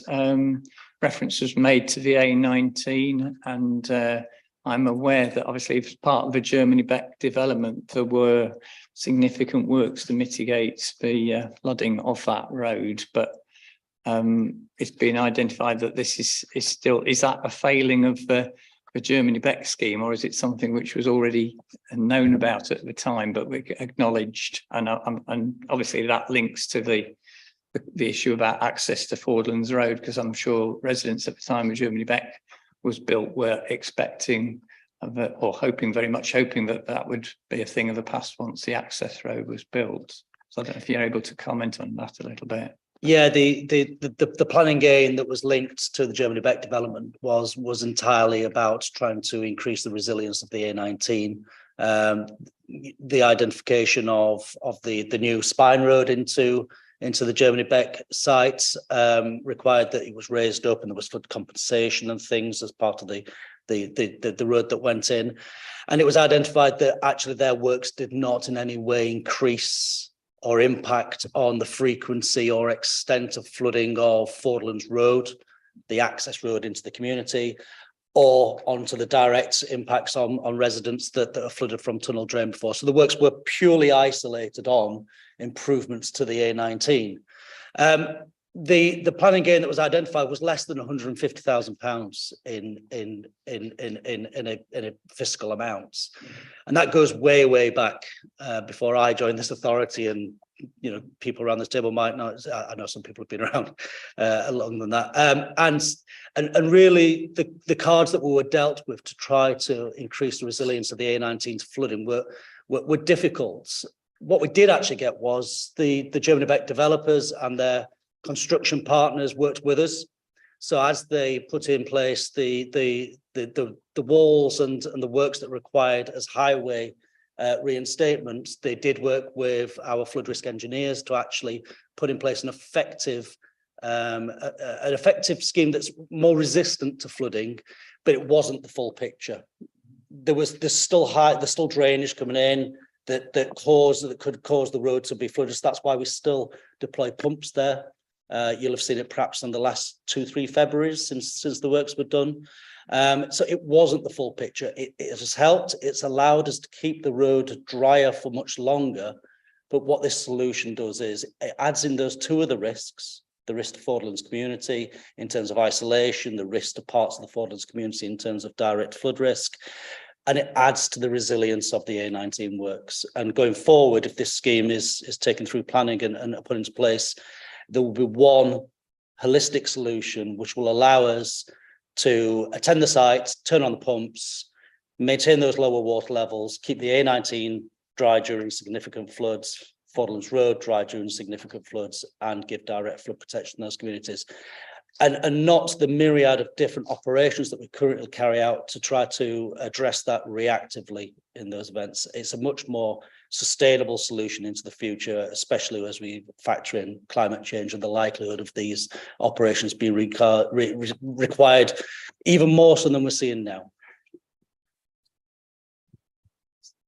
Thank you. I think that is a helpful context for this, because obviously, as you say, this is more attempt to be a more holistic approach to cover not just, but obviously the most severe impact is where it affects people's homes.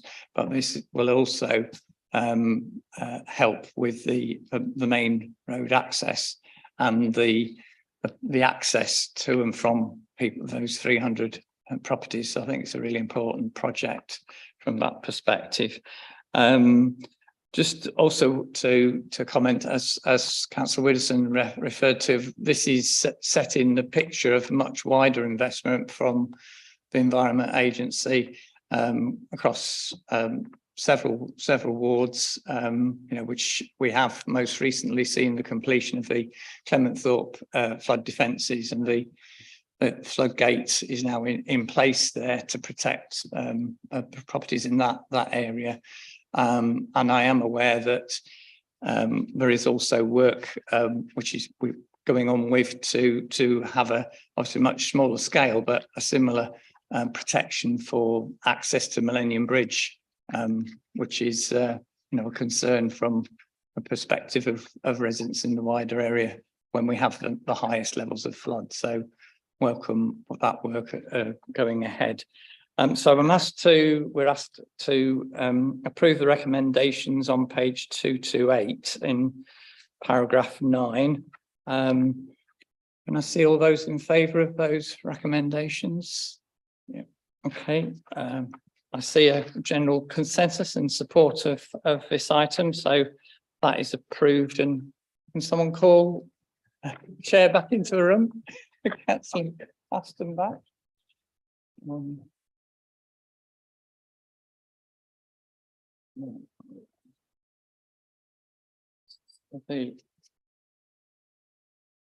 I'll hand over the chair back to Councillor.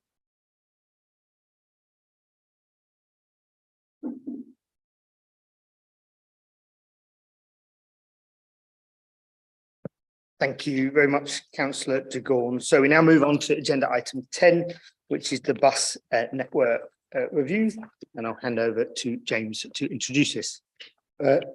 Excuse me. Thank you, Chair. So the bus industry is under significant challenge, and what this report does is set out some of the responses to that.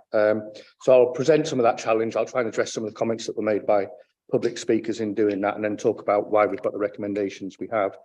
So the bus industry has shrunk significantly during COVID, and bus usage is stuck at around 80% of the passengers compared to what it was pre-COVID. That's not unusual for public transport. It's the same sort of figure that the rail industry is reporting, and bus companies from around the country report. The vast majority of our bus network operates on a commercial basis, so that is bus operators taking the fares and running it as a pure business. But like many councils, the councils historically commissioned bus routes where without council funding a bus route wouldn't exist. It's just not commercially viable.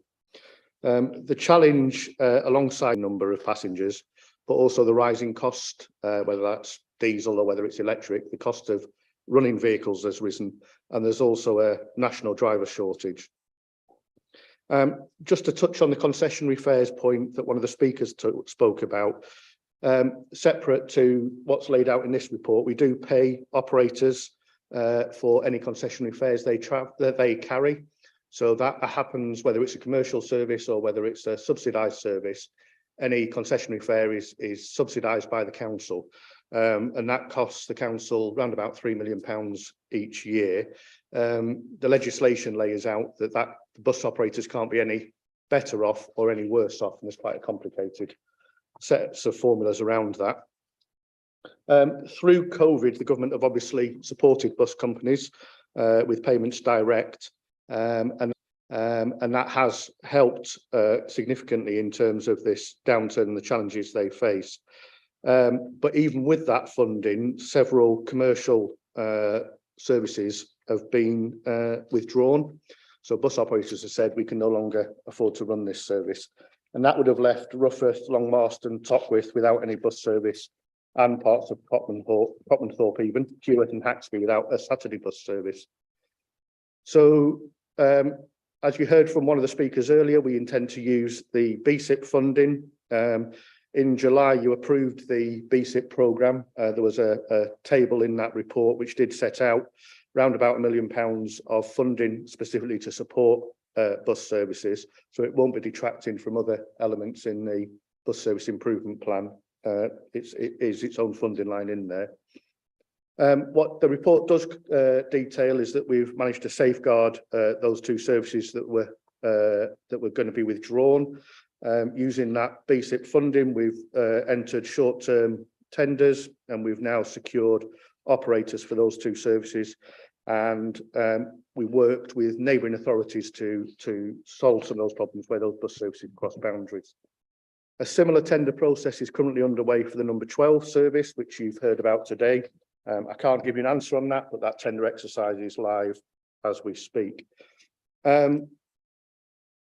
The concern that the report goes on to sort of anticipate is that government funding is due to end in March to those bus companies. So if that government funding isn't extended, then obviously the risk is that we'll see further pressure on bus operators and bus routes, and further routes may be impacted. What we're trying to do in the recommendations in this report is make sure we understand and frame our response to that in terms of short-term tenders. It picks up the points made at the full council motion back in October and tries to build on that into a framework for officers to deliver that short-term response. The worst case scenario is that the shortage of drivers or the funding may not be sufficient to safeguard every network as it operates today. You know, hopefully, fingers crossed, we can keep things as they are. But if we can't, and that worst case scenario does hit, then the report builds on the principles, as I say, of that full council motion, that we look at maintaining the routes as they are now, but affecting frequency if needs be. And we think that's the best way to safeguard the network. Obviously, the key message is we want people to return to the bus. You know, bus usage is down. The more people we can get using the bus, the more commercially viable those buses will be. And just turning to Popperton Bar Park and Ride, there's a delicate balance here given the driver shortage of if we push too hard on starting Popperton Park and Ride, the risk is that would draw drivers away from the rest of the network, and potentially you get one and lose another. So we need to work with the operators to make sure that restarting Popperton works in that way, that it doesn't impact on other services. And the funding that was in the BSIP for starting Popperton only arrived at the end of November. So in terms of getting first to gear up, there just wasn't time for Christmas. So we're aiming to target for Easter. So I think that covers most things. The only other thing that was mentioned by a public speaker was when the next report comes forward. Obviously, this is a very fluid situation, and I'm not sure in January we'll know much more in terms of where DfT and the government are in terms of their funding post-March. They've literally in the last few days started saying they're thinking about it. So I can't see a significant move by January. What we can make sure we do is we'll make sure that a sort of update on buses goes into our regular finance and performance update in terms of where we're at in terms of this issue, so that you do get regular updates. Happy to take any questions. Thank you very much. So open it for any questions or comments. Councillor Smalley. No, thank you, Chair. I guess firstly, just as a non-driver, it is good to see, despite all these challenges, there are sort of still improvements. So I've had my first tap on, tap off experience on a York bus not too long ago, which is quite exciting. And I guess it's good to sort of see those improvements sort of being rolled out despite all the really significant challenges in this paper. And I know residents in Rawcliffe and Clifton Without have noticed sort of anecdotally increased use of double deckers on the 6 and the 2 and the 2A, which I think really will help at this sort of busy period, alleviating the pressure at the park and ride, but also in town at those sort of busy bus stops. I guess my question relates to cross-boundary services, because I guess within the recommendations, I guess there's talk in terms of working with partners, including North Yorkshire County Council, to identify ways to tackle that recruitment challenge. And I guess I expect that those same discussions with those colleagues in North Yorkshire and I guess East Yorkshire are happening in terms of those cross-boundary services. So it's, I guess, what stage are those talks sort of at? And I guess are they in the same position as us in terms of in that respect? I'll answer part of it. I'll bring Michael in for the second part. So where we've got a bus service under pressure and it crosses the boundary, we work with the authorities it works through. In most cases, not all cases, but in most cases, we can work with that neighbouring authority to jointly fund that service. If the cost has gone up or there's a new cost, we will work with that neighbouring authority to share that cost as far as possible. Obviously, we're working with the local enterprise partnership in terms of that driver recruitment, and Michael might want to just address some of that. Excuse me. I think, yes, I mean, I think one of the really useful things and one of the things that's come out of the formation of the enhanced bus partnerships is that his increasing cross-boundary engagement. We as City York Council have a seat on the board of the EP at North Yorkshire, so that's given us a direct insight into what is happening in North Yorkshire. But alongside that, as officers, we're obviously in constant engagement with our colleagues in North Yorkshire. I think the 412 has been a very good example of the sort of joint working that we've been able to deliver. We're given 70 days notice as a local transport authority that a service is going to change, and we have to decide what actions we're going to take. And in working with North Yorkshire, the 412, for example, also goes into West Yorkshire. So again, we've had to engage with WICA in relationship to that. But I think we've done really well in securing that service going forward. I think, the 412 from up until the 10th of December was a fully commercial service. And we've done really well to secure that and to ensure that it is operated going forward, certainly up until the end of March, when we can take that through a new tender process. So we are fully engaged with those authorities on those cross-border issues to ensure that services are maintained for the public. Thank you very much. Councillor Waller. Thank you, Chair. Conscious that this will be a situation that many councils face. So it's understanding how other councils are dealing with this pressure, with the change post-COVID lockdown of bus usage, and recognise the work that's been done cross-boundary. I did raise the issue of closer working at the West Yorkshire Combined Authority meeting, because there are a wide number of buses that cross boundaries, not just with North Yorkshire, but with other authorities. So I think, first of all, I think it was reported in the media that North Yorkshire County Council's leader was quite blatant and said, use it or lose it, was I think his message to the public. York is in the fortunate position that we secured BSIP funding. There are only 27 transport authorities in the country that got BSIP funding. We are one of them, so that puts us in a really strong position. And also that we could see that some of this was coming down the road, if you'll excuse the pun, and we're able to build bus support into our BSIP bid. Many of the others don't, and indeed, I can't remember the figure off the top of my head, Michael will confirm, not all those are 27 authorities who got BSIP funding have yet received it. They're still working through the process to secure it. So York is in quite a strong position in terms of having that additional funding available. Yeah, I mean, just picking up on that point, we're having regular discussions with not only just the bus operators and local authorities, but with the DfT and a number of forums around funding and bus operations across the UK. I think your point around how are other local authorities dealing with the issue, well, every local authority has got the same problem. Post-COVID, buses haven't recovered, and I think that is reflected by the government support that's been coming through and is continuing until the 31st of March. As James says, we are fortunate in York that we have got BSIP funding, which gives us some support that we can directly apply onto our network and to support it. And of those sort of 27 authorities that have got BSIP, we understand, talking to the DfT this week, that only 13 have actually received any funding to date. So a lot of authorities are in a much worse position than York is in terms of funding services going forward. And I think, we are in a good position to try and stabilise where we are and to maintain the network. But there's still a lot of work to be done. I wouldn't underestimate the scale of challenge that the bus industry is currently facing. And we do need to work really hard. Thank you. I'll go to Councillor Runciman first and then Councillor Douglas. Oh, sorry.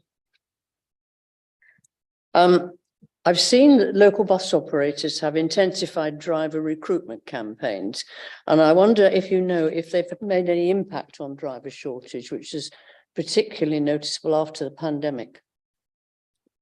Yes, obviously we are talking regularly to the bus operators, and one of the things that we have been talking to them about recently is about driver levels, and obviously part of this report picks up around these sort of frequency changes to maintain the network rather than losing parts of the network, and I think that's quite key. And we have spoken to those operators around, we need to understand where the tipping point actually occurs as well, in that you aren't just replacing drivers that you've lost, but actually you're recruiting enough drivers to actually bring the network back, because we aren't happy to maintain the position that we're at. I think, we want to get back. The whole thing is around growing bus patronage, is about growing the network. We've got the bus fund, we've had the BSIP funding to help achieve that. And what we want to make sure is that we actually can deliver on that. So we are talking to the bus operators a lot. As our understanding is it is mixed across operators.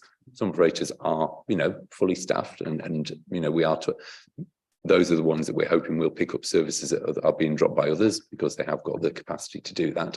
But obviously until they come forward with a proposal, then we can't fully ascertain how that will pan out. But I think one of the keys is that we understand is that where they have been losing drivers, they've now stabilised. And in fact, that they're now not losing drivers, that they have actually managed to maintain the driver numbers that they have, which is, I think, is a good point. What we don't want to do is continue to have a loss within the industry, and actually stabilise that. But the key now is to push forward. And I think, I can hear, listening to media on the radio and everything, that there is a lot of communications going out around driver training, but obviously until we see the real numbers, it's very difficult to have, but we're doing everything we can to support that, to counsel and promoting where operators are seeking to recruit. Thank you. Councillor Douglas. Thank you, Chair. Can I just ask, do we understand what impact reliability of the buses is having on ridership? Because it's again an anecdotal thing, but many folks that I speak to who did once use buses are starting to do so less and less if they need to be at work or an appointment, for example, because they're sitting in traffic in the city. Thanks. Yes, and I think that I'm not sure we've got firm. It's difficult to produce data on that, but I think that anecdote is absolutely something I've heard, and I think that's where our view that actually flexibility in terms of frequency. So you might be more prepared to catch the bus if it turns up on time, rather than it doesn't turn up. So rather than saying it's every half hour and not being able to deliver it, we think being able to say it's every 40 minutes and you can rely on it is a better position and is more likely to attract people back to the bus. And then I know you mentioned conversations with other operators. I've been speaking to some of the smaller operators and they felt that they weren't fully included in the conversation about filling in gaps where First, for example, can't offer the service anymore. Have you had any of those conversations yet? I think one of the key things for York is that we've now established the Enhanced Bus Partnership. And this is this is a change from the Quality Bus Partnership that we've had up to date. I think we're very much in the infancy of the Enhanced Bus Partnership. It takes a little bit of time to get its real traction going. There are a large number of committees within that and support forums. But I see that is a absolute key. Delivering on BSIP is managed by the Enhanced Bus Partnership, of which all operators have a seat at. And I think it's really key. And I've said it to them in meetings that they do engage in those forums and come with us to support, because without their support within the Enhanced Bus Partnership, we won't get all the goals we want to get in the BSIP, which are the absolute keys for the city. So I think it's really important that they engage in that forum, and that is the forum where they should be engaging with us. We are having conversations with all operators all the time. We are putting out the short-term tenders and they are going to all operators. We are engaging. There is a careful balance, I think, to be had as well, in that, we do get 70 days notice of where an operator is proposing a change and where we might want to put out a short-term notice. What we don't want to do is create a scare within the travelling public that there's a massive changes going on all the time. We need to make sure that we have got a strategy and that's what the report is seeking, how we manage that process between the 70 days notice that we get and 42 days where it becomes public. So we actually have a strategy as a local authority in terms of how we are going to address the issue of that particular route, because I understand people's real concerns about their routes. You know, we're not sitting back and saying we don't understand. We really do recognise their concerns, and we think it's really important that we've got a reliable and a, network that we can grow on. And that we are taking the right actions in the background to secure that as much as we can. But as I said earlier on, it is a really challenging time, and there's a lot of things in movement, in motion at the same time.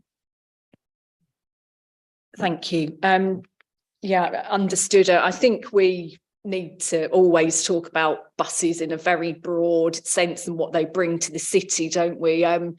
Often we talk about people being able to get on them and perhaps come into town or whatever it is. But the reality is that business organisations are telling me that for them in a recruitment crunch, when they can't get the people to jobs that they need public transport that allows workers to come into jobs. And we know at this point in time that aspect, difficult hiring environments, is stifling some businesses in our city.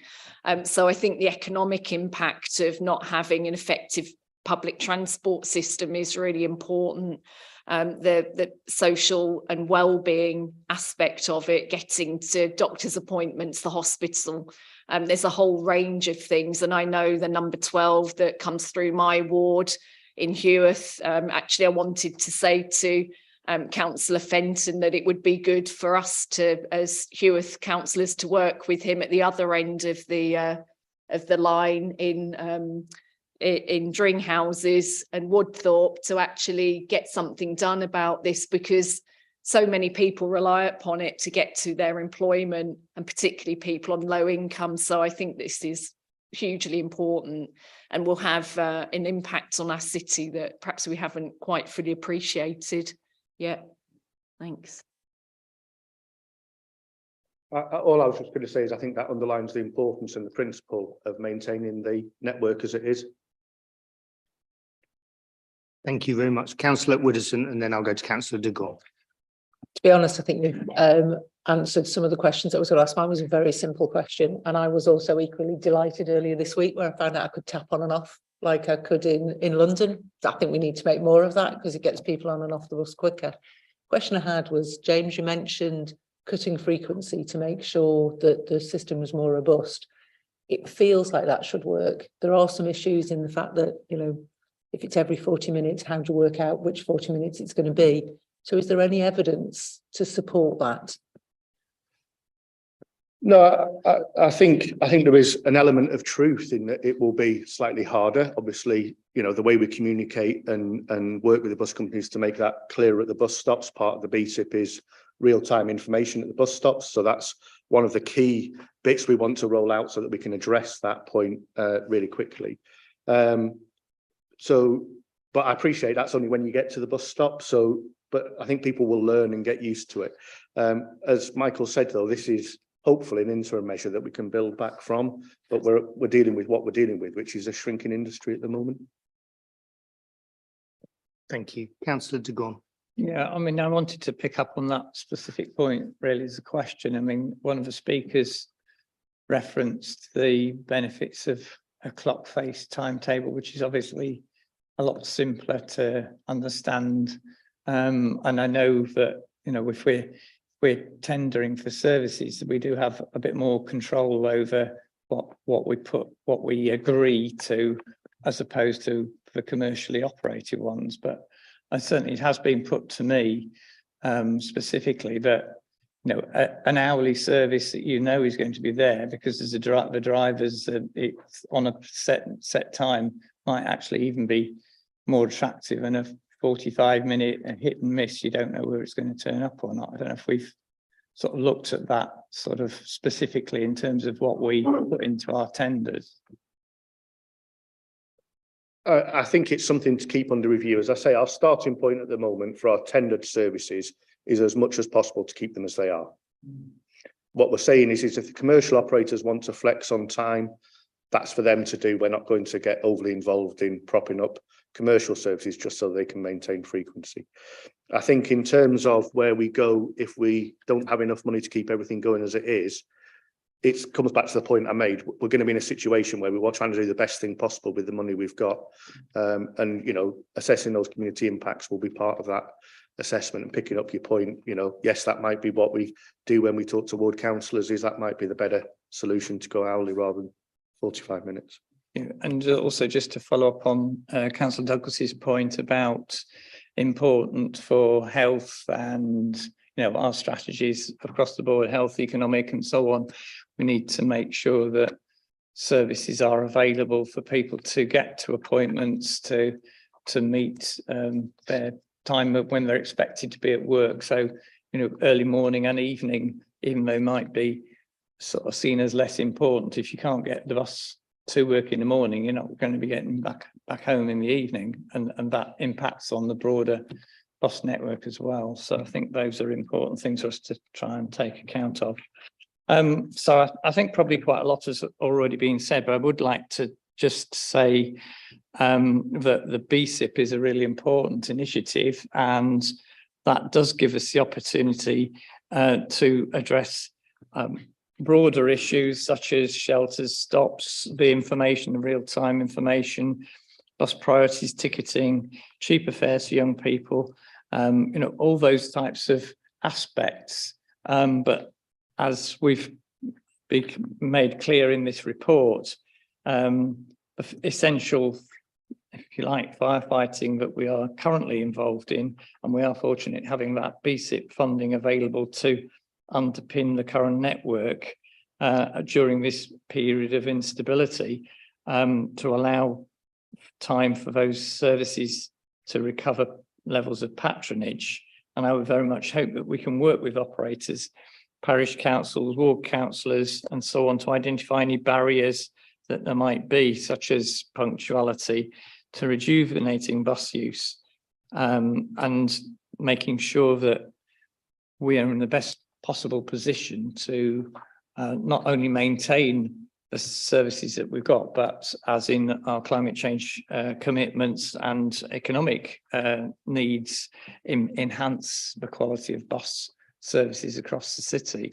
And so on that basis, I'm very much in support of the recommendations, which, as has been pointed out, are in line with the motion which was passed at council in October, and to keep this very much under review. But I think, as has been said, reliability, a driver shortage, and some sort of certainty that buses will turn up when you're expecting them are crucial in terms of building back that confidence, and enabling us as a transport authority to have that as a growing sector in terms of transport provision, as opposed to the private car, which, as we've seen in the recent weeks, has actually made it harder for buses to keep to time because of the levels of congestion around Christmas. So I very much welcome this report and support the recommendations. Thank you very much. So we've got the recommendations in front of us between pages 239 and 256. Can I please see those that are happy to accept those recommendations? So a clear consensus in favour of that. Thank you very much. That takes us on today to agenda item 11. As far as I'm aware, there is no urgent business today. So just thank everybody for attending and taking part in this morning's executive, and see certainly those in the room, I'm sure, at full council later this evening. Thank you.